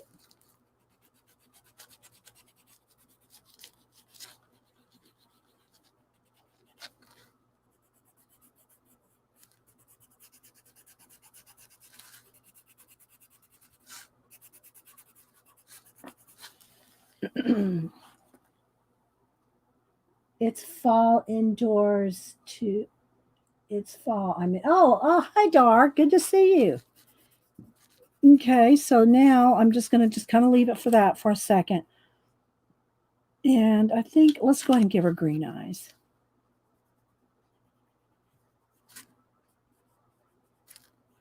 Okay, so then a little bit of shading. And I always like to add a little bit of slate blue around, like just to give it a little bit of, they're kind of cartoony, so it's hard to get too much realism in the white part. But if you add just a little bit of slate blue as a shadowy kind of color, I know it's probably hard to kind of see. I'll hold it up in a minute. It gives it a little bit more oomph. If you had a little bit of slate blue around the eyes. And then she's going to have, they always have, I say they, most of the time, your eyebrows are real thin like this. I'm going to use her as an example. I'm going to do it on her too, but just so you can see. I always like to make my eyebrows thicker. I don't know why. So I always add my own extra hair like that. See what I mean? I just like my eyebrows to look more like this. Not that there's anything wrong with the thin ones. I just like to have them look more hairy, if you will. Especially if they're kind of creepy like this. That little extra bit of curled up eyebrows just to make it even a little bit more. See? Like caterpillar-like. Just like doing that. All right, so I'm going to do that with her too. Even though there's glasses, even though her glasses are right there, I'm going to give her glasses a little bit more shadow right underneath.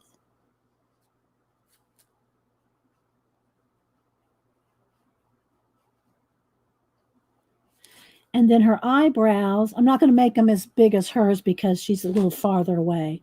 But I want her to have a little bit more wild eyebrows. And then her eyelashes. Now, don't do the eyelashes till you finished whatever is behind, you know, the eyelids, any makeup or anything like that. You don't want to put the eyelashes on until then, because then you're going to find yourself having to color around them, around the eyelashes.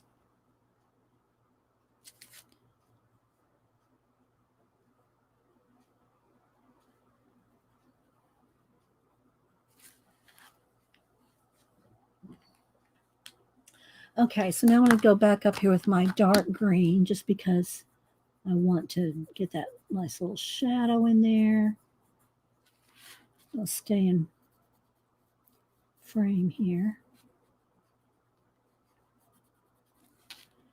So you can do this. Let me show you something else here. So I'm going to just kind of shade that green glass in those goggles. And you can do the same thing on our glasses, but I'll do that at the very, very end if I want any reflection. So now I'm going to take and put some reflection on top of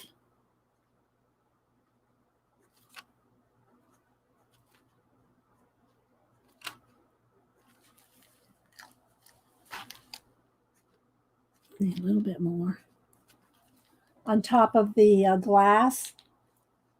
That when it's kind of, I don't know if it's kind of flashing. I mean, it's a little pale.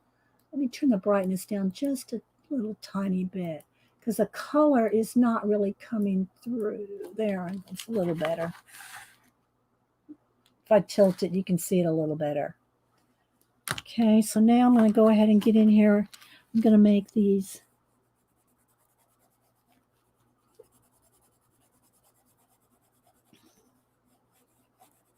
kind of the leather steampunk look, even though she's some kind of a scientist here with the other glasses on. I'm going to make her steampunk goggles, leather-like.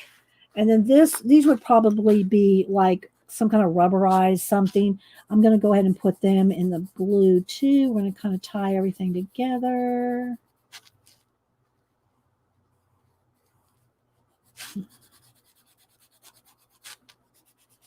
And again, you can always highlight it with Posca and paint. Okay, so let's do that just to get that blocked in. So it's coming along. And if they were shiny, they would have some kind of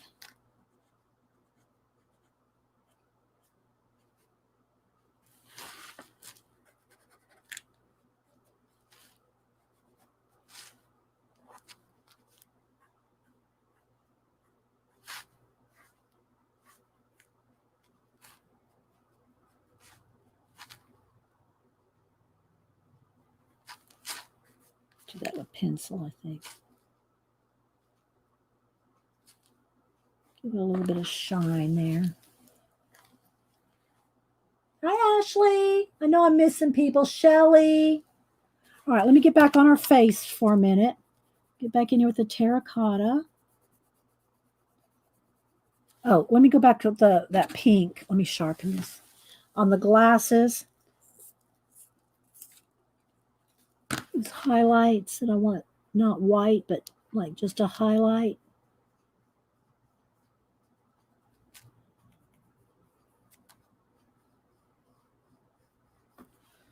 Okay, now let me get in here with my terracotta and my seashell color to blend.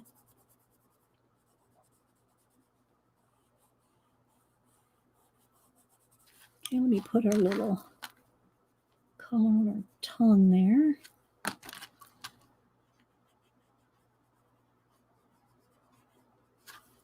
And then a little bit around the mouth here.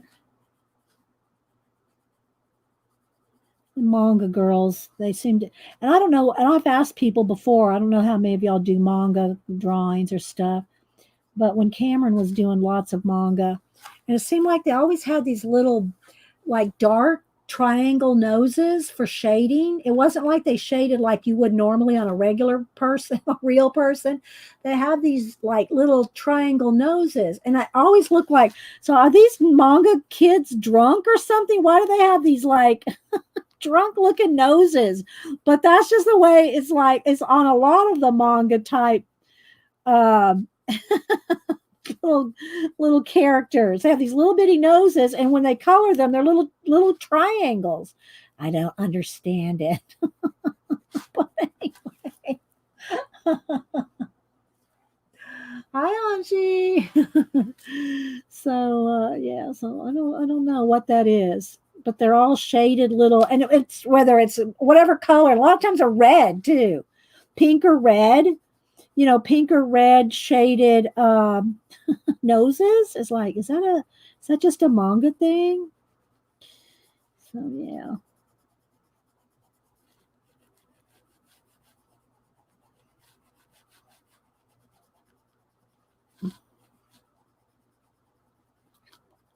But you want to take your time, when you're blending out skin.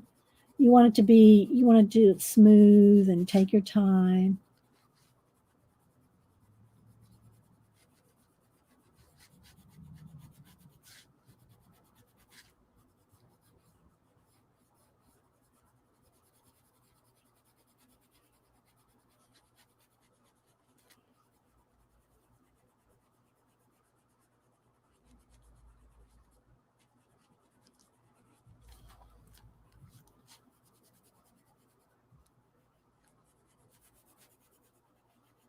You'll still with the tour? They're drunk. Well, that's what I don't know. It's like, that's what it kind of looked like, like they had red noses or they had a cold or been out in the cold, with red noses. But so anyway, I just roll with it. I just do the same. I just kind of do the same. All right, so I'm going to take my seashell and kind of blend it all together. You can always, as long as you don't hard pressure and get it all waxy buildup, you can keep layering for a long time with Prismacolor. I'm just making the skin smooth.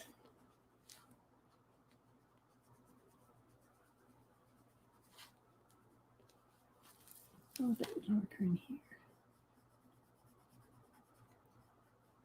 Need another highlight on those glasses right there.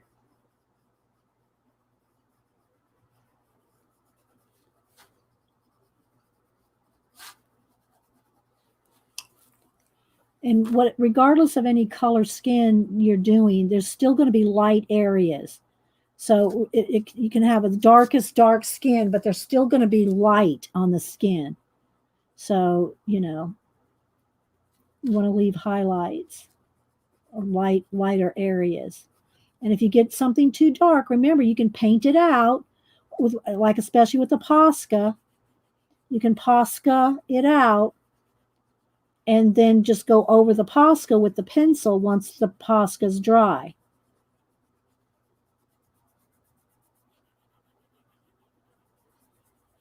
And I always like to do little shadows. This is kind of tiny, but I like having little dark at the corners of the mouth. It gives it a little bit more shadow, a little bit more realness to the smile. If you do a little bit of like dimples, like.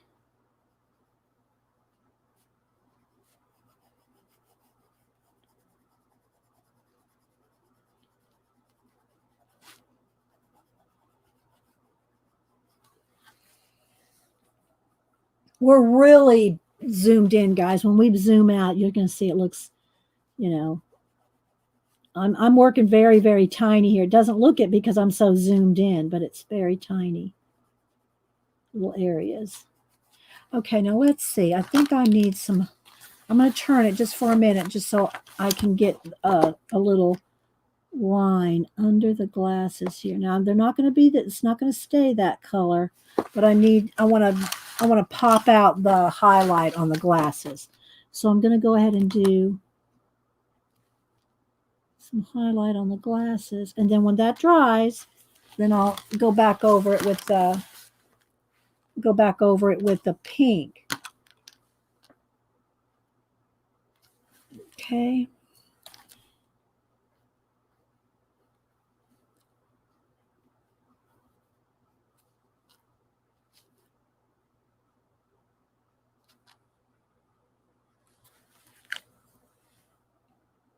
And then your little teeth.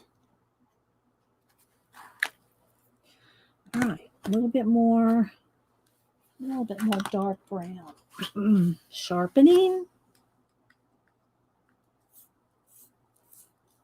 Oh, thank you. Cup of tea indeed. Thank you, Lucy. All right, so now I'm going to get, whoops, push too hard. I want to get a couple real dark shadows.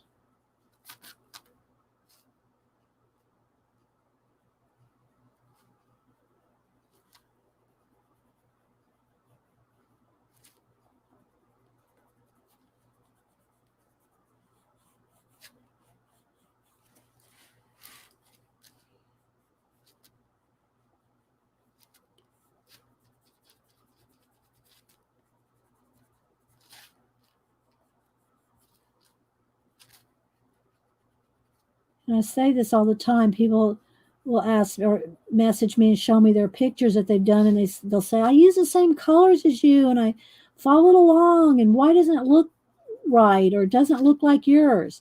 Not that they have to copy me. I don't mean that, but if you're trying to learn some techniques, and almost invariably, indubitably, it's that there's not enough contrast. You have to have some real lights and real darks for it to pop. And most people are afraid to put those real darks or lights.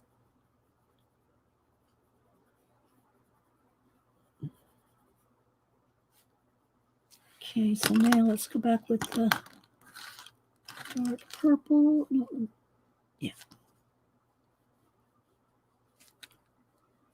Okay, now I'm going to go in with the pink here on top of where I put that white, now that it's dried, and just kind of knock back a little bit of that, especially on the edges.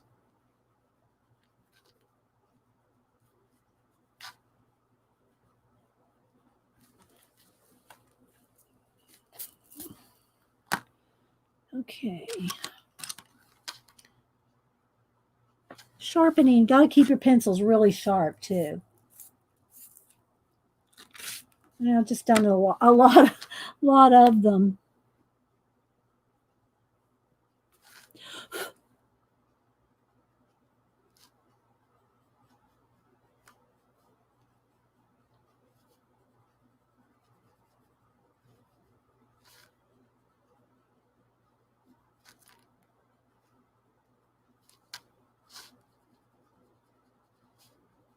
Okay.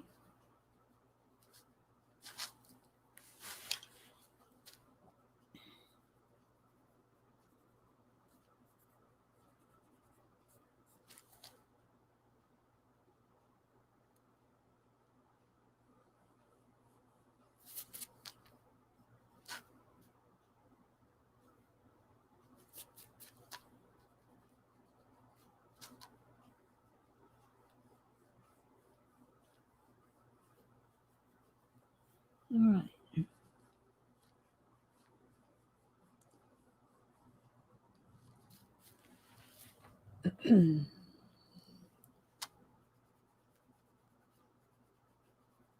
Alrighty, do a little blending with the shell color just to smooth it out.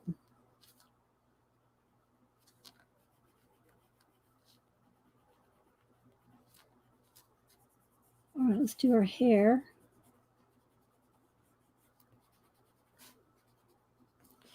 All right, so I'm going to start with pencil.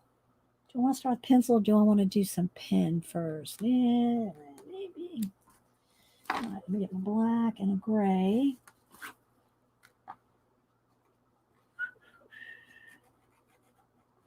All right, I'll use my blue. Okay, so I got my black and my slate blue. Okay, now remember the slate blue is going to be the highlights.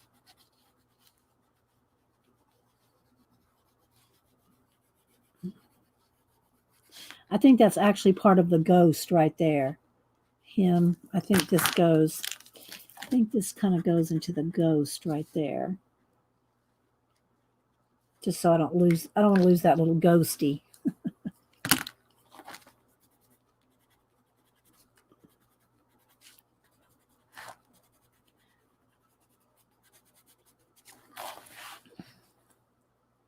Okay, so now I'm going to go in here with my black and I'm going to do little curls. A little shadow up. And, oops, pushed too hard. That was my fault. To sharpen again in a minute. But I want them to kind of be like, you know, kind of like ringlet-like, but not like dreads. So don't make them too like in lines, because then they'll, unless you just want dreads. I've done those too. But I want her to be more just kind of curly, but making it go out like her hair's growing out. But I don't want it to look like tight dreads. And I'm going to go along the edges with the white Posca in a minute. So you're going to see how the edges are going to pop too. But this takes a minute. Now I'm just going to kind of start with soft like this. But I don't want to lose the darkness of the goggles. Sharpening. But you want some curls to show. So you don't want to, the blue is like the highlight, but you don't want to get rid of all those little curls. But you want them to look natural. So it takes a minute. I think the best hair that let me see if I can find on my phone. The best hair that I ever did like this was Kenny's granddaughter. I don't know if Kenny's still here. Let me see if I can, probably under my Instagram be the quickest. Let me go over to my Instagram. Scrolling. I did her granddaughter 2 different times. And I think I liked her hair the first time the best. Let me find it. I drew Kenny's granddaughter 2 different times. Well, it's been a while. I'm still scrolling.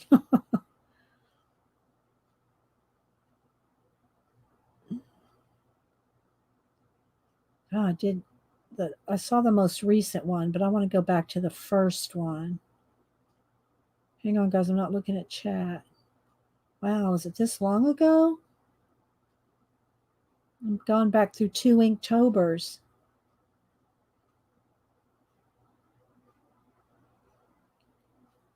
Hang on, guys. Here it is. Okay.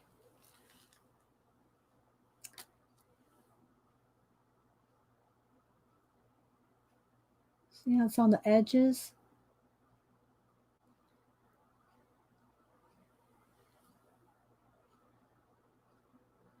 So I just love the way her hair turned out.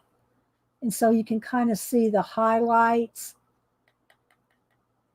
And then the edges are curly. And since I'm doing this on a black background, I'm going to have to go in here with white to get some tight curls in there and then go over it with the blue to make it stand out. But I really like the way there we go. See the edges? So it's real soft. It's real soft. You don't want it to be just like sharp edges. You want it to be really soft. See? And see that coloring? That's blue. It's hard to tell, but that's blue. Thank you, Amanda.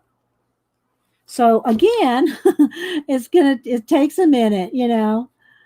So I want to get it, again, I want the curls to look like they're coming out like this, but not tight, so tight that they look like dreads. So, and I guess that's what they still call them. I don't want to offend anybody's hair. That's what I always thought they were called, dreadlocks. You know, when they're real tight curls, those tight, that style.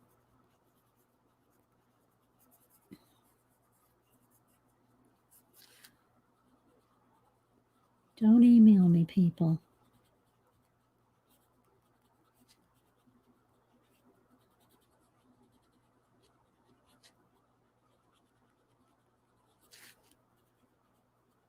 So I'm just doing kind of little curls here because I've got the blue highlighted base on there. We'll get to the edges in a minute. I have to have this in here.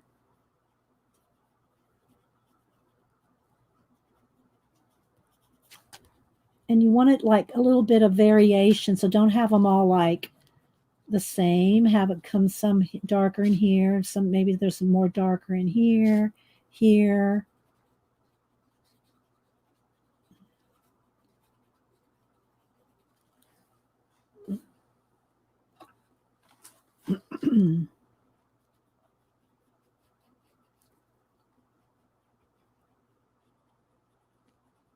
And then we'll put a few little curls like maybe coming down on her face because we can.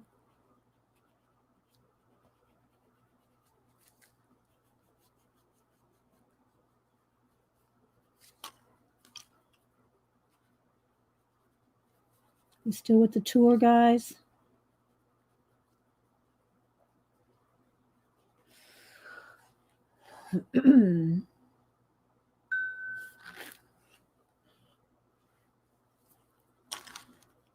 You got to keep sharpening your pencil too.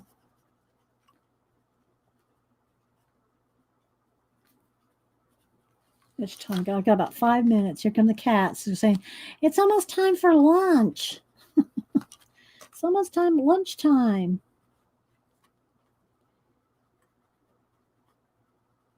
But I hope y'all enjoyed seeing some of those old books. And if you're interested in them, let me know. Leave a comment, or maybe Janet took some notes down. And don't forget, Janet comes on at 1. I want to do a section because I'm not going to have time to do the whole hair. So I want to do a section over here. All right, so now what I'm going to do is I am going to take, let's see how much I can do with the white pencil first. So I'm going to kind of, because it's softer than the Prisma, I mean the Posca. So I'm going to just kind of go softly along the edge. Okay, can y'all see how that's working? Watch. Let me sharpen. Because now we're on the black paint, right? Okay, so I can go and soften along the edges. And I'm not just making it like real harsh white flips. I'm doing it soft and, you know, like real gentle. A couple of them I'm, you know, doing a little darker, but I'm softening the edges.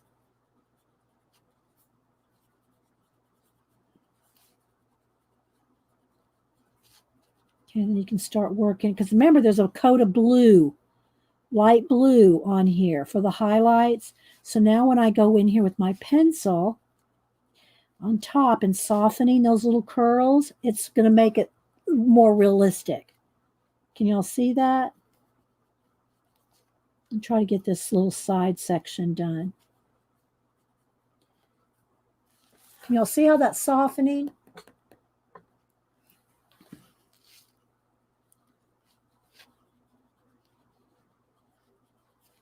And you could do it more with more browns, or, you know, you can do different shades of color, of hair, whatever color you want.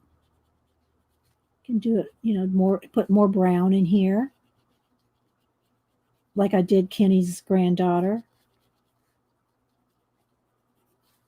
But you got to get those little curls in there and then soften them. All right, so let's go around some more edges here.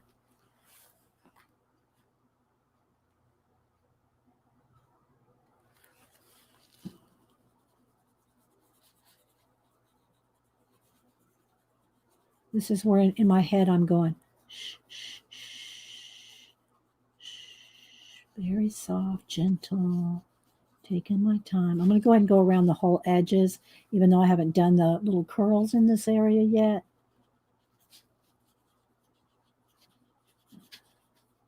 I'll go ahead and go around the whole outside of the edge. Then I've got to fix all the hair like in here, but just so it's nice and soft, so you can see. That's part of the ghost right there, or whatever he is.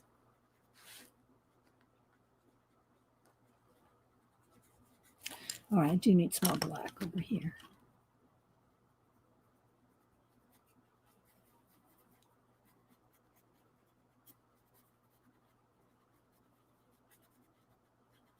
But you gotta just take your time.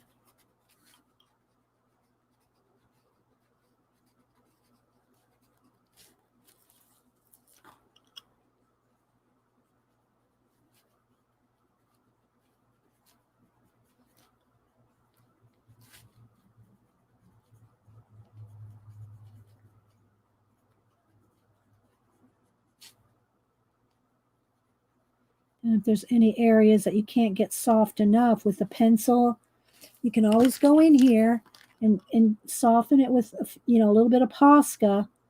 And then once that Posca's dry, you can go back in and soften it even more. Or you might want to have a little bit of a highlight on one side. So you can go back and forth. Bye, Linda. Oh, thanks, Janet. So like, for instance, up here, if I need some more curls to kind of come out here, where I've painted them in, that black paint, and I need it to be softer on those edges, I can go in here with the Posca. And then again, once the Posca's dry, I can go back over it with the blue or the black and soften this up. So that, just so that it's not like dipped in here where the paint, when I painted it in, the background.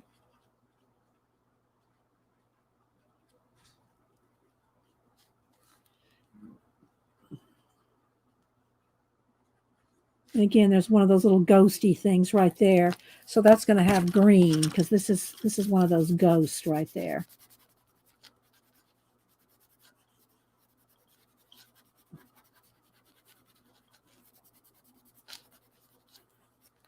Coming out from behind her head there, one of these things.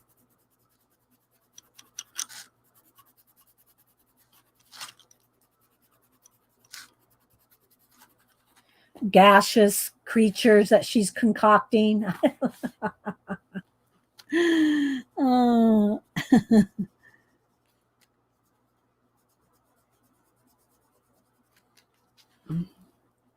Okay, and then if you want, and I've got to keep going around. See, whoops, I've got to keep going around. Then after this, hopefully, is dry, now I can go in here and I can soften this.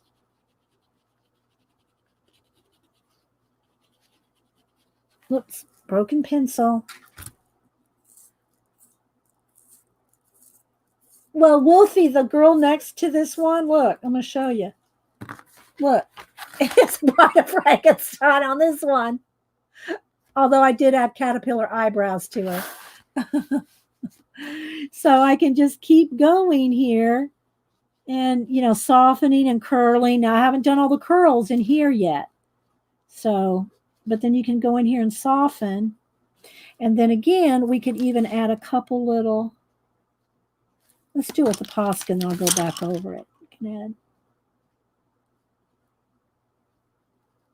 let's have one coming down into her eyes.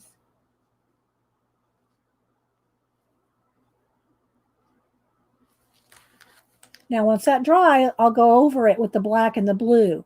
But it's like she has a couple little, stray hairs coming down her eyes. And you can do like wilder hair, like, look, she's got extra wild hair. But anyway, so this right here is what it's going to be around this edge that I have to get to, right? So this softness, this is what I'm going for right here, like that. Now let that dry for a minute and I'll go back over it. But all this is not done yet. It's just, kind of loose curls there. So we're going to soften it up like this. But that's a nice thing that you can do with the pencil on top of the black paint. You can't do this pencil on pencil. If this background was colored with black pencil, you could not get the white pencil over the top. Okay.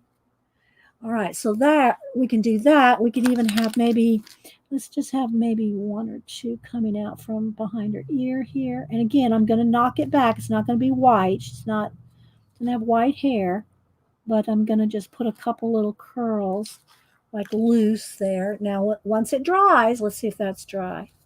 I can go back over it so it's not bright white, and it could even go in there with some blue so they're still highlighted, but it's not bright white. See? So she still has a couple little hairs coming down in her eyes. And you can go back if you want just a little bit of more brightness. You can get back in there. See? So this is where I'm going for right here. And, got all this to do here. You can see I'm starting to soften it up on this side. But you got to get the base in there.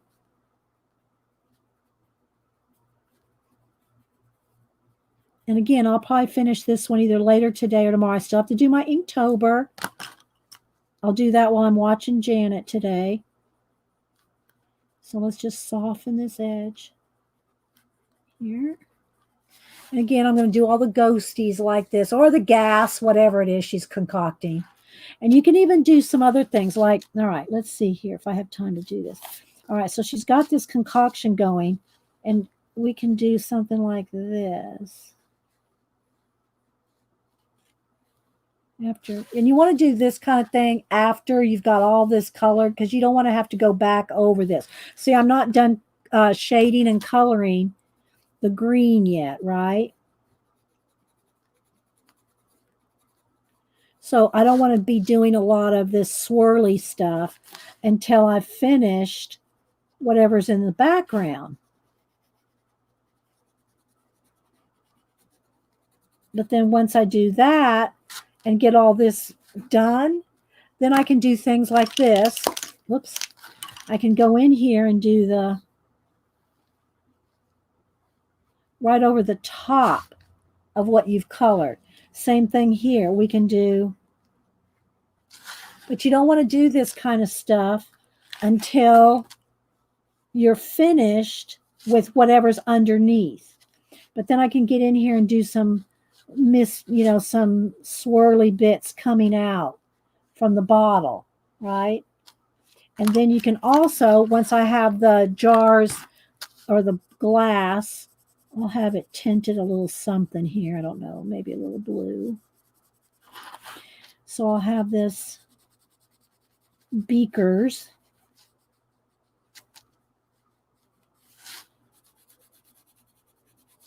Got some shading to it.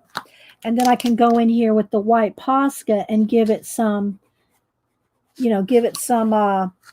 like glass shine. See what I'm saying? You can do that on top. And the same thing. Now she's got on glasses. So now you got to be brave and think about it. But over her glasses, she might have, should I have it the same direction as that? Maybe, because it might be confusing if I don't. I mean, she could have her eyes could be, the glass could be hit from another angle. But because I did the highlights on the goggles going that way, I should probably go ahead and do the highlights on her glasses the same. So I'm going to go ahead and put I won't put it directly over her eyes, but not too much, just a little bit there. So you can see as her glasses are shiny. Something like that. Okay, so let me back out just so y'all can see the big picture here.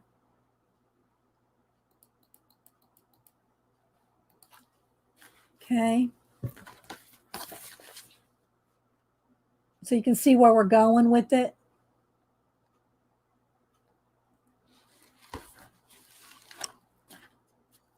So there we go. I'll finish this up and work on my Inktober. And again, I will post it on Instagram and Facebook and Twitter. So I hope y'all enjoyed it. I hope you enjoyed seeing a bunch of old books. Leave me the comments, or maybe Janet took some comments down about what y'all want to do, and bundle them, or whatever. Hi, anybody. Hi, Cat and Pace. Thank you. So yeah, I'm going to do all the little gaseous ghost things. They're all going to look like that green one. That there too. And then I'll finish all this hair right here to look like this. And then put some more color and details in her little, her little scrubs or whatever they are she's wearing. The what do you call it? I guess the nurses and doctors are called scrubs, but I don't know about a scientist if that's what she's wearing. Some kind of a lab coat or something. Oh, thank you, Julie. Thanks, guys. Don't forget, Janet's coming on in about an hour. And I hope y'all enjoyed this. I will post it later when I finish it. I've posted 2 out of this book so far, and I'm gonna try to work in this book as much as I can this month, and post as many pictures as I can this month out of this book. So yeah. All right, you too, Julie. Thank you, Abigail, Shelley. Thanks, Julie and Janet, for modding as usual. Thanks, Carla. And hi, Jerry. I know I've probably missed a lot of people, but I appreciate y'all being here and enjoying our fall, Halloween, spooky. This is, in case y'all missed the book, this is Cute and Creepy. And yeah. All right, guys, we will see you later. Y'all have a blessed day. I'll see you on Wednesday and also Thursday. Don't forget the Comic Book Hut's going to be our Thursday guest at 10 a.m. Eastern. Okay, guys. Bye.